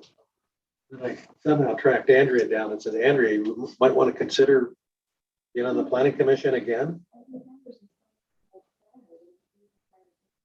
I can't hear you. I was looking for my old friend and you decided to rope me in. I roped Andrea in. Okay, well, thank you for.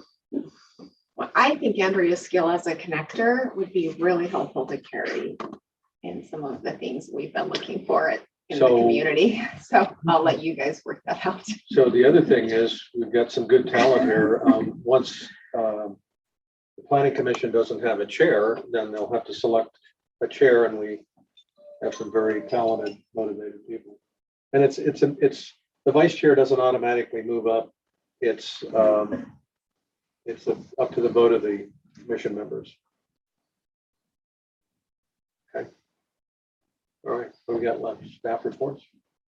Reports, yeah, or we can adjourn and we can all be done. I'm sure you'll be brief. Yeah, staff reports are going to be a lot more brief at the end than they were at the beginning. Right, so I have a feeling. this is the first time we're going back to, thank you for being here tonight. Rob Stapley. Staff report can be very brief. Any questions? Perfect. Perfect. That is not your typical staff report, Rob. Set the precedent, set the precedent. How was your week, Rob? Tell us about it. So we had a contractor working for a developer. We should know better, and was ready to drop the ball on something big time. I've had a lot of conflicts with contractors lately and their employees and developers as a whole. And when it comes to our projects, it's not just our projects, but the developers and their contractors are all struggling with supply and demand. So all our projects are kind of starting to look like they're going to be behind schedule, which is discouraging. And contractors, they try to push the limits and find ways to get around the fact that supplies aren't as available as we'd like them to be. So they can try to cut corners, this, that, and the other, and it can be a downfall if you're not paying attention. And so for that reason, we put in a lot of hours these last couple of weeks. The water project is underway as far as what needs to happen on our downtown roads projects for water lines and services. But the pulverization of the asphalt will eventually happen, but they are definitely looking like they're behind schedule. What supplies, how are they using the supply chain as the next phase? Parts. When it comes to pipe and fittings. For pulverizing the road? Well, the roads that we're going to pulverize can't be started until these water projects. Oh, the water. They're kind of okay, so the water projects are putting the roads behind. Yeah, that's the same contractor, same project, same asphalt areas. And so the pulverization was scheduled to start first of September, but I don't see the water projects being completed by then. I bet we're going to be a good month behind. Is that going to be a problem with winter? I hope not. I think we were giving ourselves about a month or so buffer in my vantage point of looking at when typical cold storms start hitting. Yeah, the cold weather is what worries me about asphalt temperatures when you start trying to lay oil. But I think we'll still be all right as long as they start really realizing the critical need, because they're destroying these asphalt roads. It's not like we're behind schedule, and it's not going to matter much, because I don't know if you've driven Second South lately, but Second South doesn't have much asphalt left after the water aspects of the fact that those roads are in such bad shape. Doing a water project down them, I knew there wouldn't be much left of that asphalt road going through that kind of a project, because we haven't done any preventative maintenance on downtown roads that were in such bad shape. We didn't want to waste money on bad roads. And so that being said, the reservoir, it took a little bit of a delay as well. Had some workmanship errors. And so on the tank, that's correct. And so that put us maybe a little bit behind there as well. And there's some electrical issues and parts related to that whole saga as well. So projects are struggling this year, and everybody seems to lean on the availability of supplies. So are they going to stop pulverizing until they get caught up? The asphalt type crews with the Grand Johnsons, they've kind of moved out.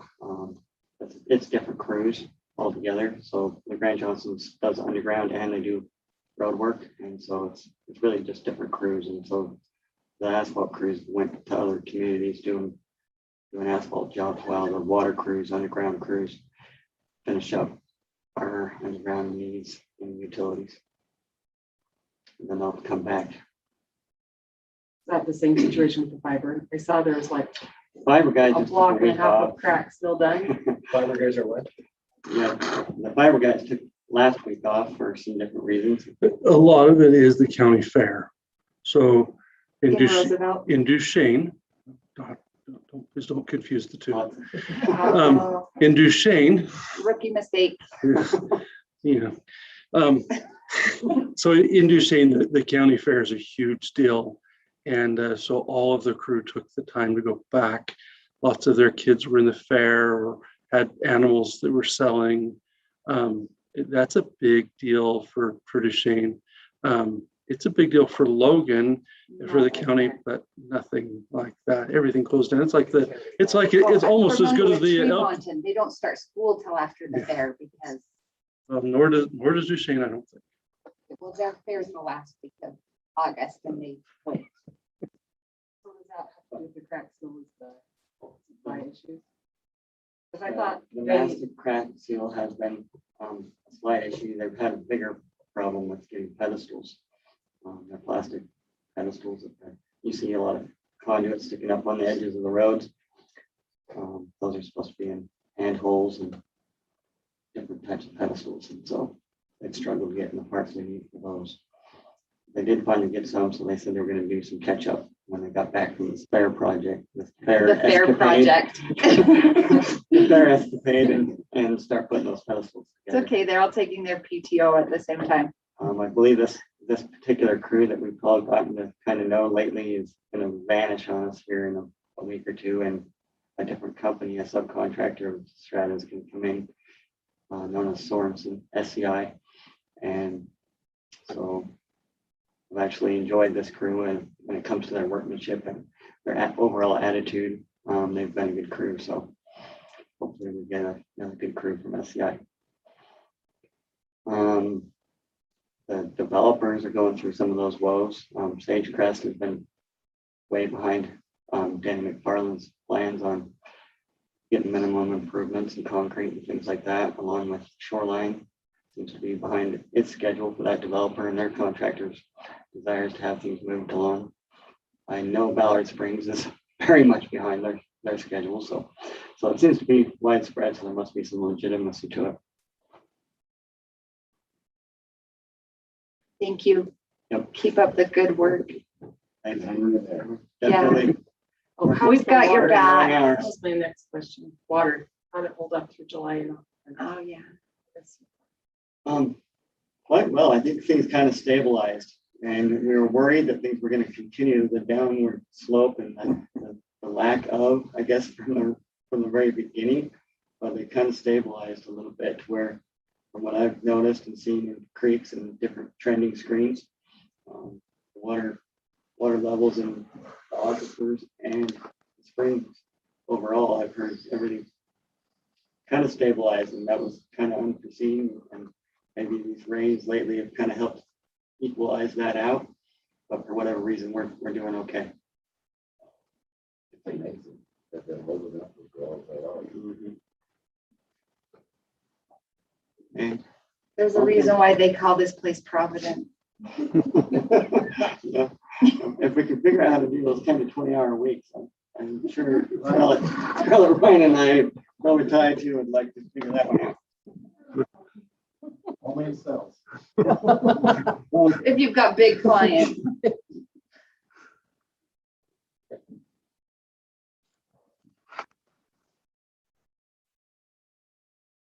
The land use is keeping us busy. Every time I think we're going to slow down a little bit, we get more applications in.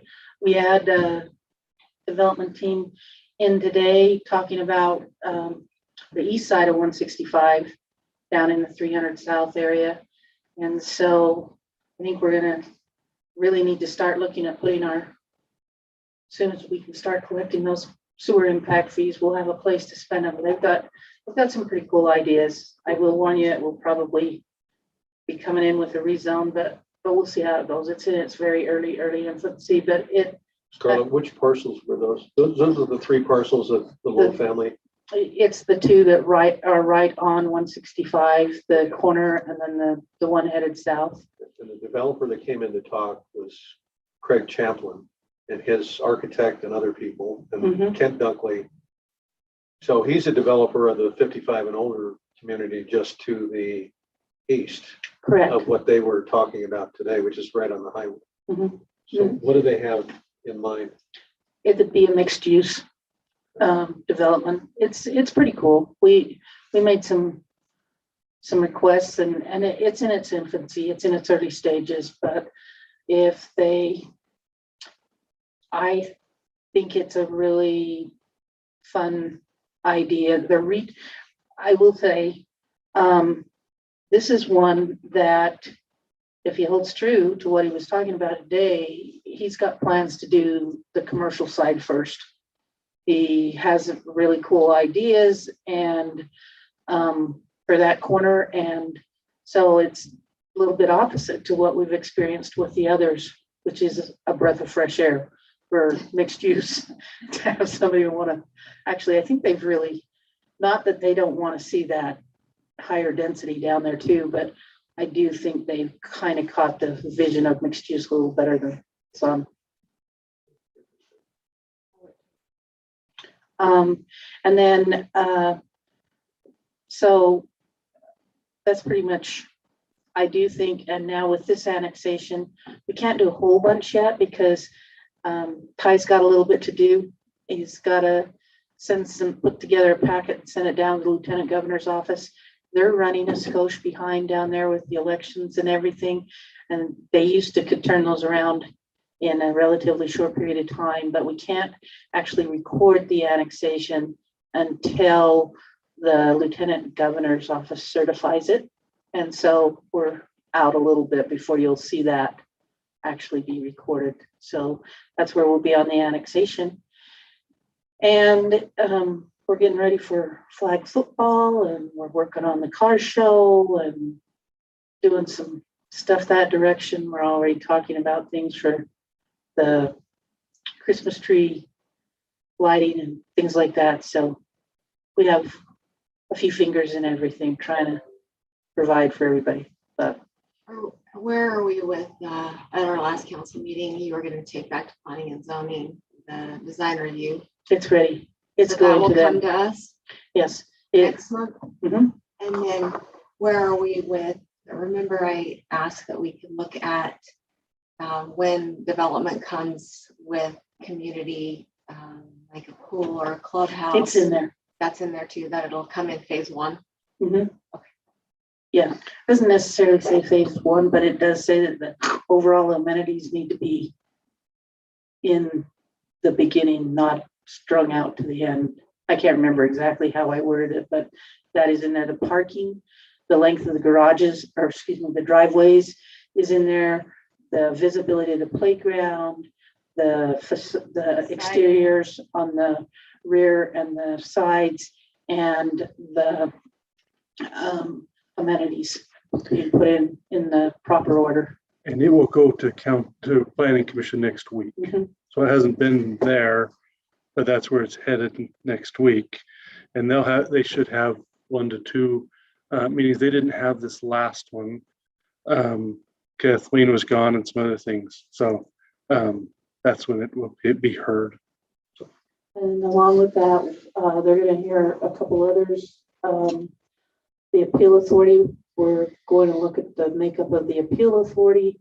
It's just been a struggle to the great people and talented people, but they're like super busy. And you want great people and talented people, but usually they are super busy.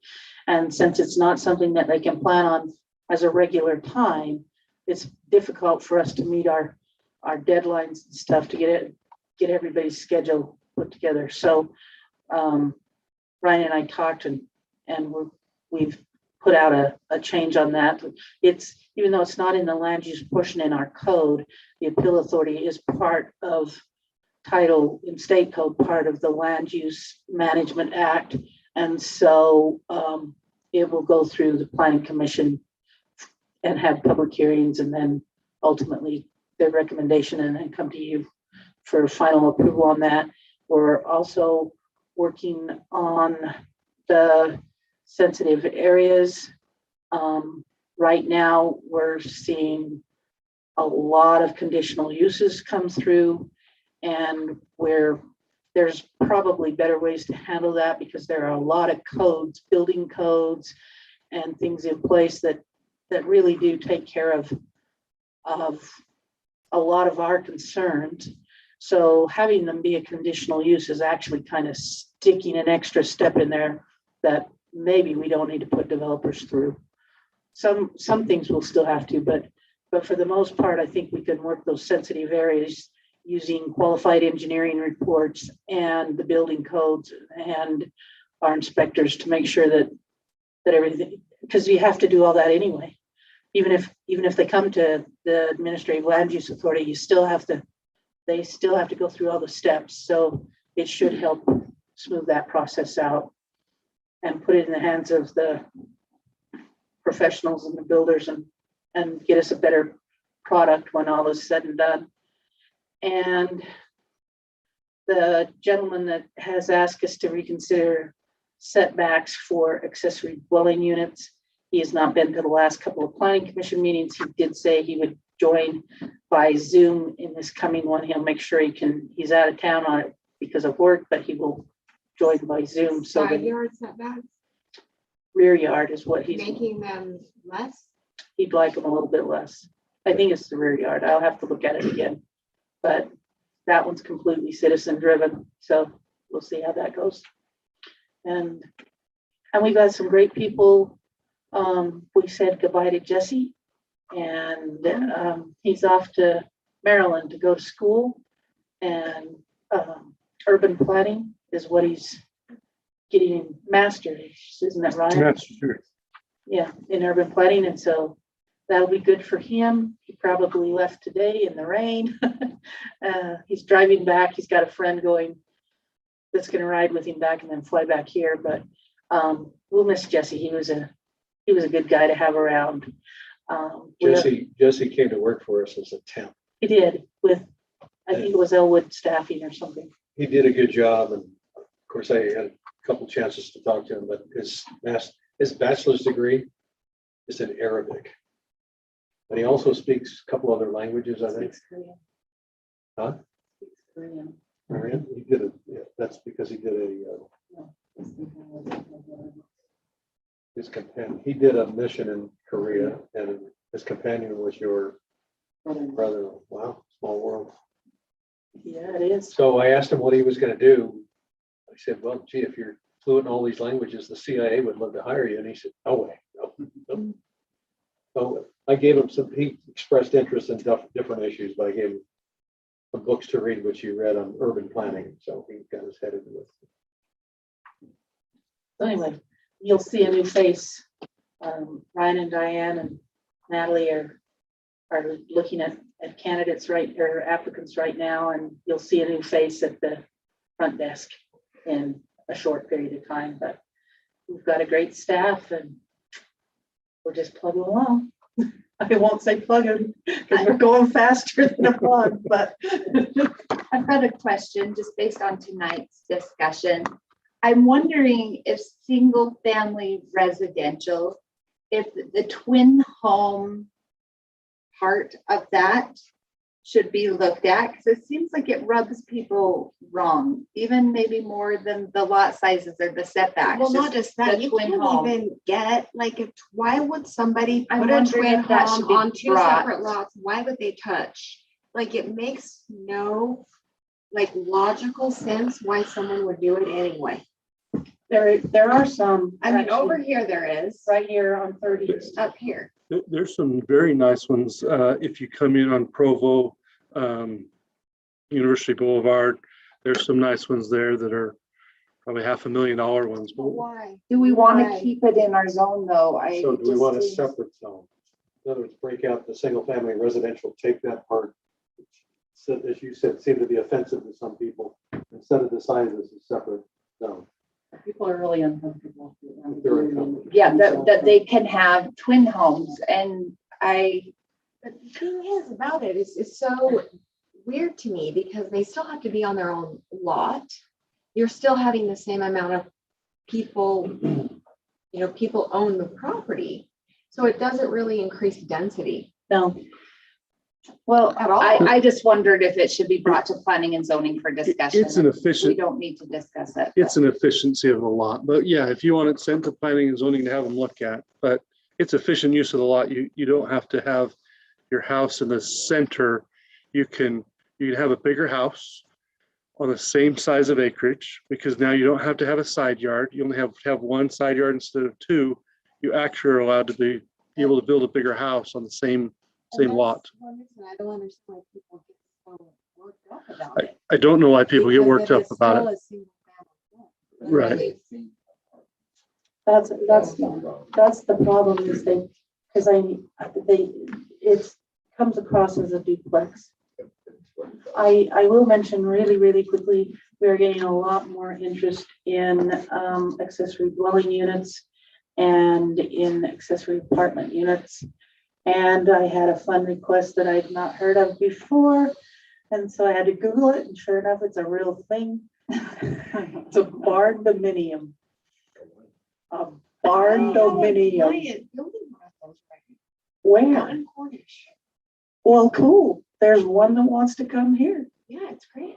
So It's very expensive. So are they converting a barn or just making it look like a barn? they're building a new building that would be part This barn one and will- part living quarters. This one will house his horses, his semi truck, and all of his living quarters under one roof.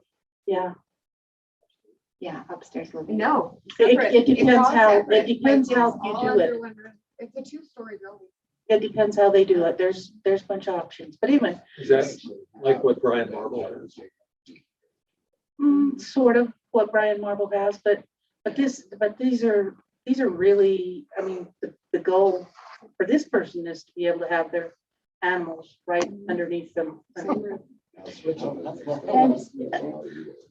other, I know, that's it. so does smell. Yes.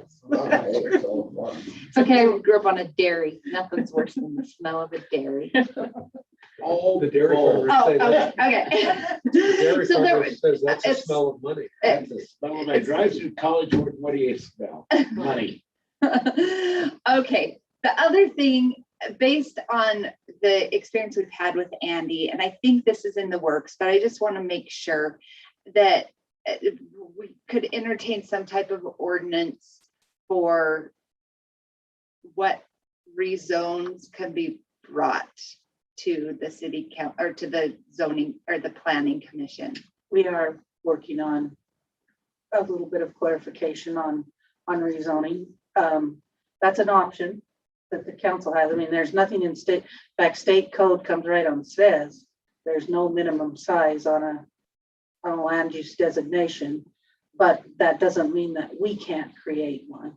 And we are looking at putting something in our ordinance about, in order to create a zone different than what you're adjacent to, you need to have a certain amount of acreage. So that it doesn't look like we've just got a Spot pocket. zoning.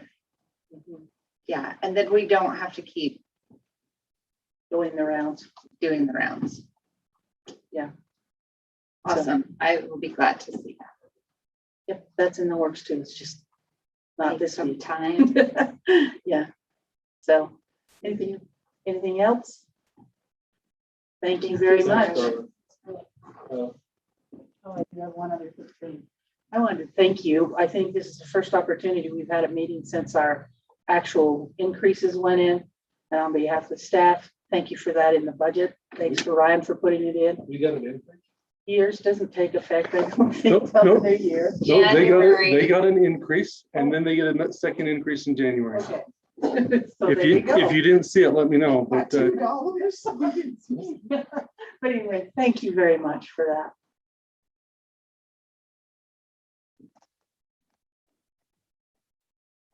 Election news, residents have till August 30th to submit any statements for or against the referendum.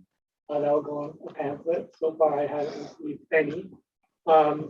Just to let you know, petitioners and council have first priority. So if you are looking to make a comment, please let me know. Please submit it before August 30th. But by the way, thinking of Tyler Riggs, he would be interested I've got it on my list.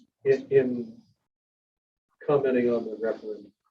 I What's don't the know, Sean, or pamphlet? what? Where does the pamphlet Is go? that still appropriate? Yeah, I would think. Can't see why not.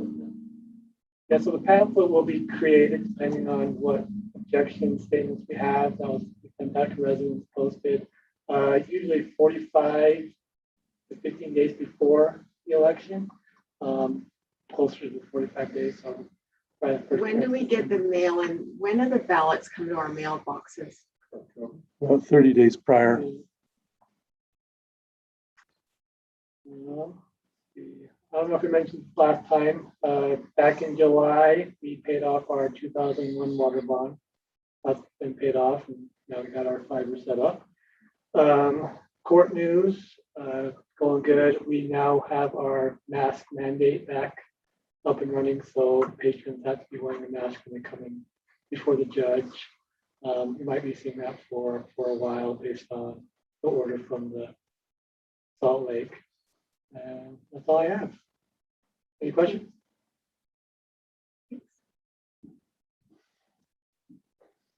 That you're glad you weren't Richmond the day after election. Yeah, wasn't it Richmond? Lewiston. It was Lewiston. What was the story on that? Okay, I'll tell you after. Oh, some of the things that I would have in my updates have been covered, especially park properties. I think that's been a lot in the last few months in trying to get find them, acquire them, and find negotiated prices. So I'm pretty happy about that. Another thing that we've come, our change application for water has been approved by the state water engineer. So I'm quite excited about that. Thank you. Yeah, that's huge. Which that one leads to the next one. We have our attorney has prepared and I believe has delivered to Spring Creek Waters the release of any lawsuit that we have there. So that should clear up all of that. So I don't know whether they've received that or not, but if not, it's imminent. I think actually it's probably not received because your attorney is on vacation. So I think it's the last time I talked with George. Internet service providers, we're just finalizing with our 7th one, and we're right close, so we should have all of that taken care of. And so anyway, that will be some good things, and we are working to fulfill the park and trail recreation master plan. So at this point, that park trail recreation master plan identified the first priority as acquiring park property. That should be in the works and almost acquired. The next priorities are trails. We have a grant application for $500,000 approximately to put in bike trails through the city in three different trails, east and west, and one north and south. With CMAQ, we believe that we have a 85% chance of getting that, so that's pretty good. So that will achieve the first two priorities and also signage. And so our top three priorities inside of the Park Trail and Recreation Master Plan should be accomplished fairly soon, or at least have it in the works. Our Transportation Master Plan first identified the first priority as first north and second west. That intersection has been widened and completed. The other items in the Park Trail or in the Transportation Master Plan included the streets of 100 South, 200 South, and 300 South, which they will all be completed by the end of the summer. And along with that, because we are completing streets, we have the changes to stop signs, and this is a little bit bigger, broader. We've zoomed out of what we had sent in our emails, but you'll see that we have five intersections that would also change. Now, keep in mind, the largest reason why we change these is to drive traffic to the highest classification road. We do that. I'm not the engineer that comes up with this. I'm just reiterating the reasons why. But why we do that is if we can drive 90% of the traffic to the largest roads, then we can spend more effort and time maintaining and building those roads to withstand that amount of traffic, which reduces the traffic on the residential roads, which reduces our maintenance requirements. So if you have 10 to 20% of the roads you maintain at an extra 25, 50% level, and you don't have to maintain all of the rest of the roads at that same level, the savings to the city is magnified greatly. So can we talk about this in the next newsletter so we can calm everyone down? Yeah, they're hating those changes. Changes are coming we'll sit more. down and figure out how to say it. I think Ryan, talk to Ryan about it. I think the way he put it made a lot of sense. What you just said made a lot of sense. Well, Let's just explain it in the newsletter and see if people want to read it, or I can Let me- refer them to the newsletter. Let me tell you what he said made sense. Prior to making this policy statement, is rather than having all 390 city streets, city blocks, roads designed, all 100% of them designed with the same standard to handle a high volume of traffic. We have streets that are designed in less asphalt to handle much less volume of traffic. And the streets that handle a higher volume have thicker asphalt, obviously more expensive. But in the long run, because 80% or 90% of the traffic is on 10% of the roads, there's a net overall savings to the city in construction and maintenance and repair to our city streets. And it allows our staff to focus on Two that. sentences, you could say that. It has focus. It's done by traffic engineer. Our traffic engineer working on his PhD. In traffic, I'm not a traffic engineer. I will readily admit. But I am following the plan that was adopted by the council, that was drafted by the engineers. And we are achieving each of the objectives that are set forward in those plans. And then let's make sure when we do make changes that we do those warning. Thank you. That one was a little abrupt. Yeah, we came to a head with school starting, and we knew we couldn't do it the first week of school, and the road had been completed, and we needed to move forward so that we weren't waiting another year. So we had choices there, and we have plans that we'll implement, we'll send out, we'll educate earlier. We've learned we didn't do much on 2nd West and 100 North when those changes were made to the intersection of striping and that. And so anyway, we'll learn from our feedback and we'll move forward. So Got rid of that one pothole on the north side though. That was great. That's fantastic. You could pass somebody. I miss filling that bank. I'm sure you do. we got others Stuff on worried your about. list, Rob, right? So anyway, that's my report. You have Do anything else? we ever deviate from the master plan? I know we try to stick to it as much as possible, but I can just say as a council member, we're human, right? Like we can't catch every single thing and think, oh, maybe that wasn't quite right. Do we ever reconsider little details like this? Some we could reconsider certain details. So like So for some instance, to me, looking at this, looking at Main Street, the yield on second south, Like, why does that have a yield and a stop and every other intersection has 2 stops? At that point, that's what it was. It's just not recommending change in the next, in the next 5 years that we would expect. And it doesn't require a change. Could we put a stop? Yeah, that's not a real big change.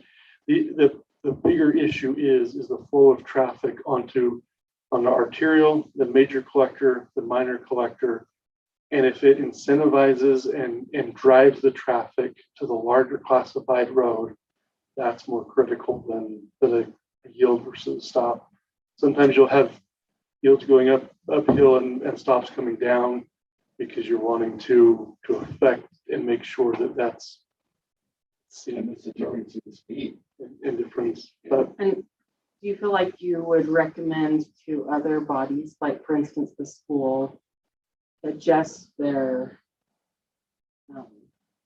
safe routes to school plan to be in line with the traffic so that we can synchronize the funding for like sidewalks? We want to fund the sidewalks that are going to go with the highest traffic roads that are going to go. oftentimes that happens, and our plan incorporated, we have the safe routes to school. That was part of the design, and discussions around that had that as well. But as things change, I mean, there's things that will change over time. They're not written in stone, but the top priorities, we are working down that top priorities. And as we've worked through the historical downtown area roads, that leads from the next logical steps of improving the roads is to incorporate the traffic that we want on those roads.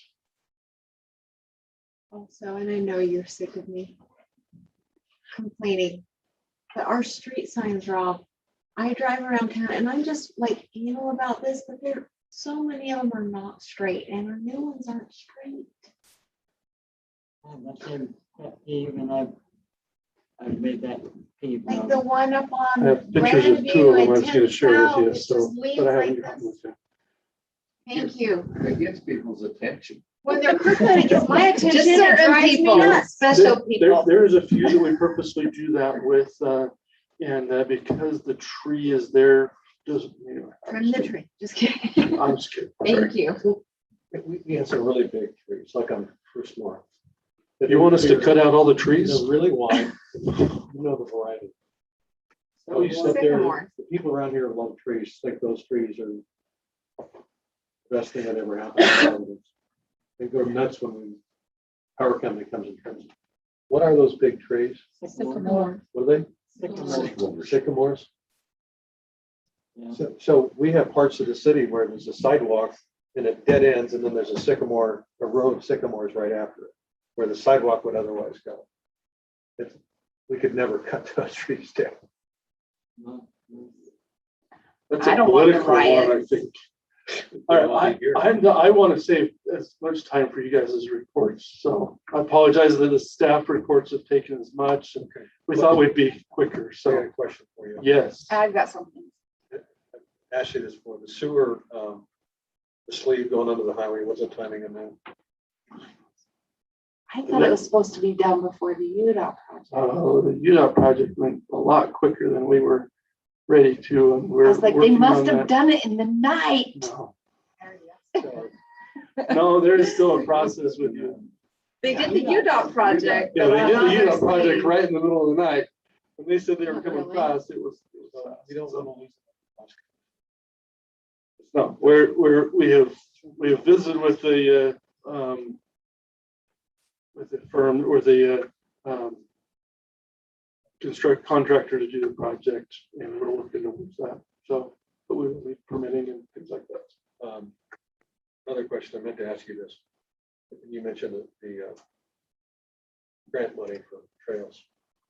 Bruce Ellinger Park, that's part of our parks plan, and also goes right on the south edge of that 38 townhome unit development, which is now called Phase N. There's a sidewalk, it's 4 feet wide. That's it. That's not a walking path. That's the trail that they put in? No, that's what's part of the condominiums that are just to the south of there. So I hope they're doing more than that, but with all the excavation and all the piping, everything they're doing underneath it, I'm saying is what are they putting here? So would you check on, follow up on that?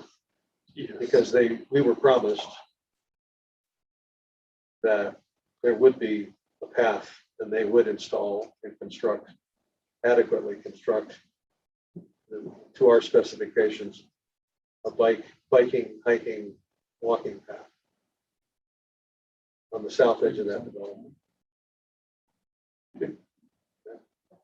Question I have for you quickly. 100 South. What's called? Application's in for COG. We're waiting to present when that presentation meeting is. But it's we're on the same track to bid it out in January, February. We've got it designed. We'll have it prepped to bid, and we'll construct. But the application is in for funding, and so we're on the same course, and we're doing that. That's in this year's budget to accomplish. That is on the to-do list. Absolutely. I just want to say to you and to the staff, you deserve a standing ovation for your report that you just gave. The water, the lawsuits over, the change agreement, the parks, purchasing parkland, the roads. I mean, this is so huge. Like 7 internet service providers, like you deserve a standing ovation. Like really, this is when the fireworks should go off. We have a very good staff that does a lot of things. We don't accomplish everything, and we realize that. And whether it's pointed out. No, this is amazing. What an amazing report from all of you. We appreciate when it can be recognized. So thank you. Thanks for making us look good. We hope it does. Even though you say it's the city council that made me change the stop signs. I ain't adopted yet.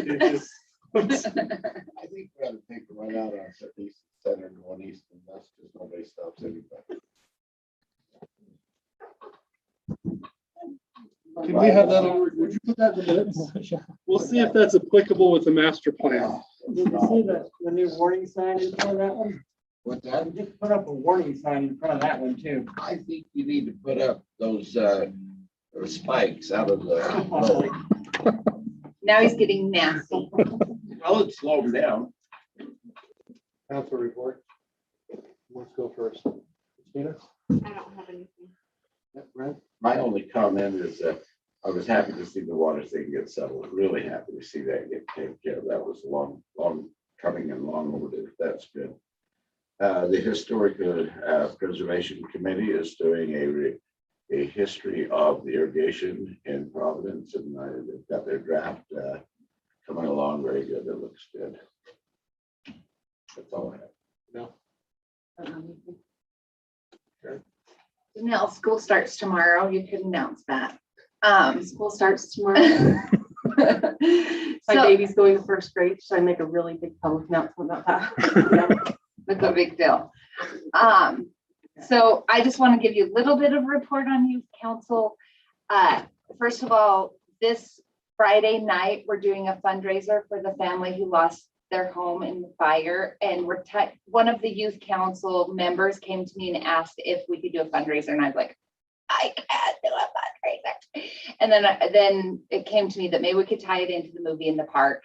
And so she's having an adult committee from her neighborhood do the fundraising part, and the youth council is doing the movie. Why do you As, have 8th Ward.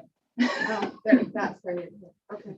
Yeah. So, but there's going to be a silent auction. Christina, you'd probably like that. I really like silent auctions. So, starting at 7:30, and tomorrow afternoon we'll decide if we're going to do it at Spring Creek or at the park. So The silent auction, the movie. both. So Because the radio says it's gonna be at Vaughn's Park. yep. So we might, because of the rain, the weather. And so today I contacted Spring Creek for a contingency plan. For 'cause if indoors. it's for indoors, because if it's cold or wet, it just won't be that fun. So, but Spring Creek said we could use their gym. Oh, I thought you And- meant outside at Spring Creek. No. Okay. Vaughn's Park is plan A. Okay.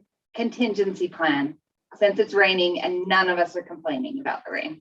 So we'll just take the reign and I'll move reign. the party.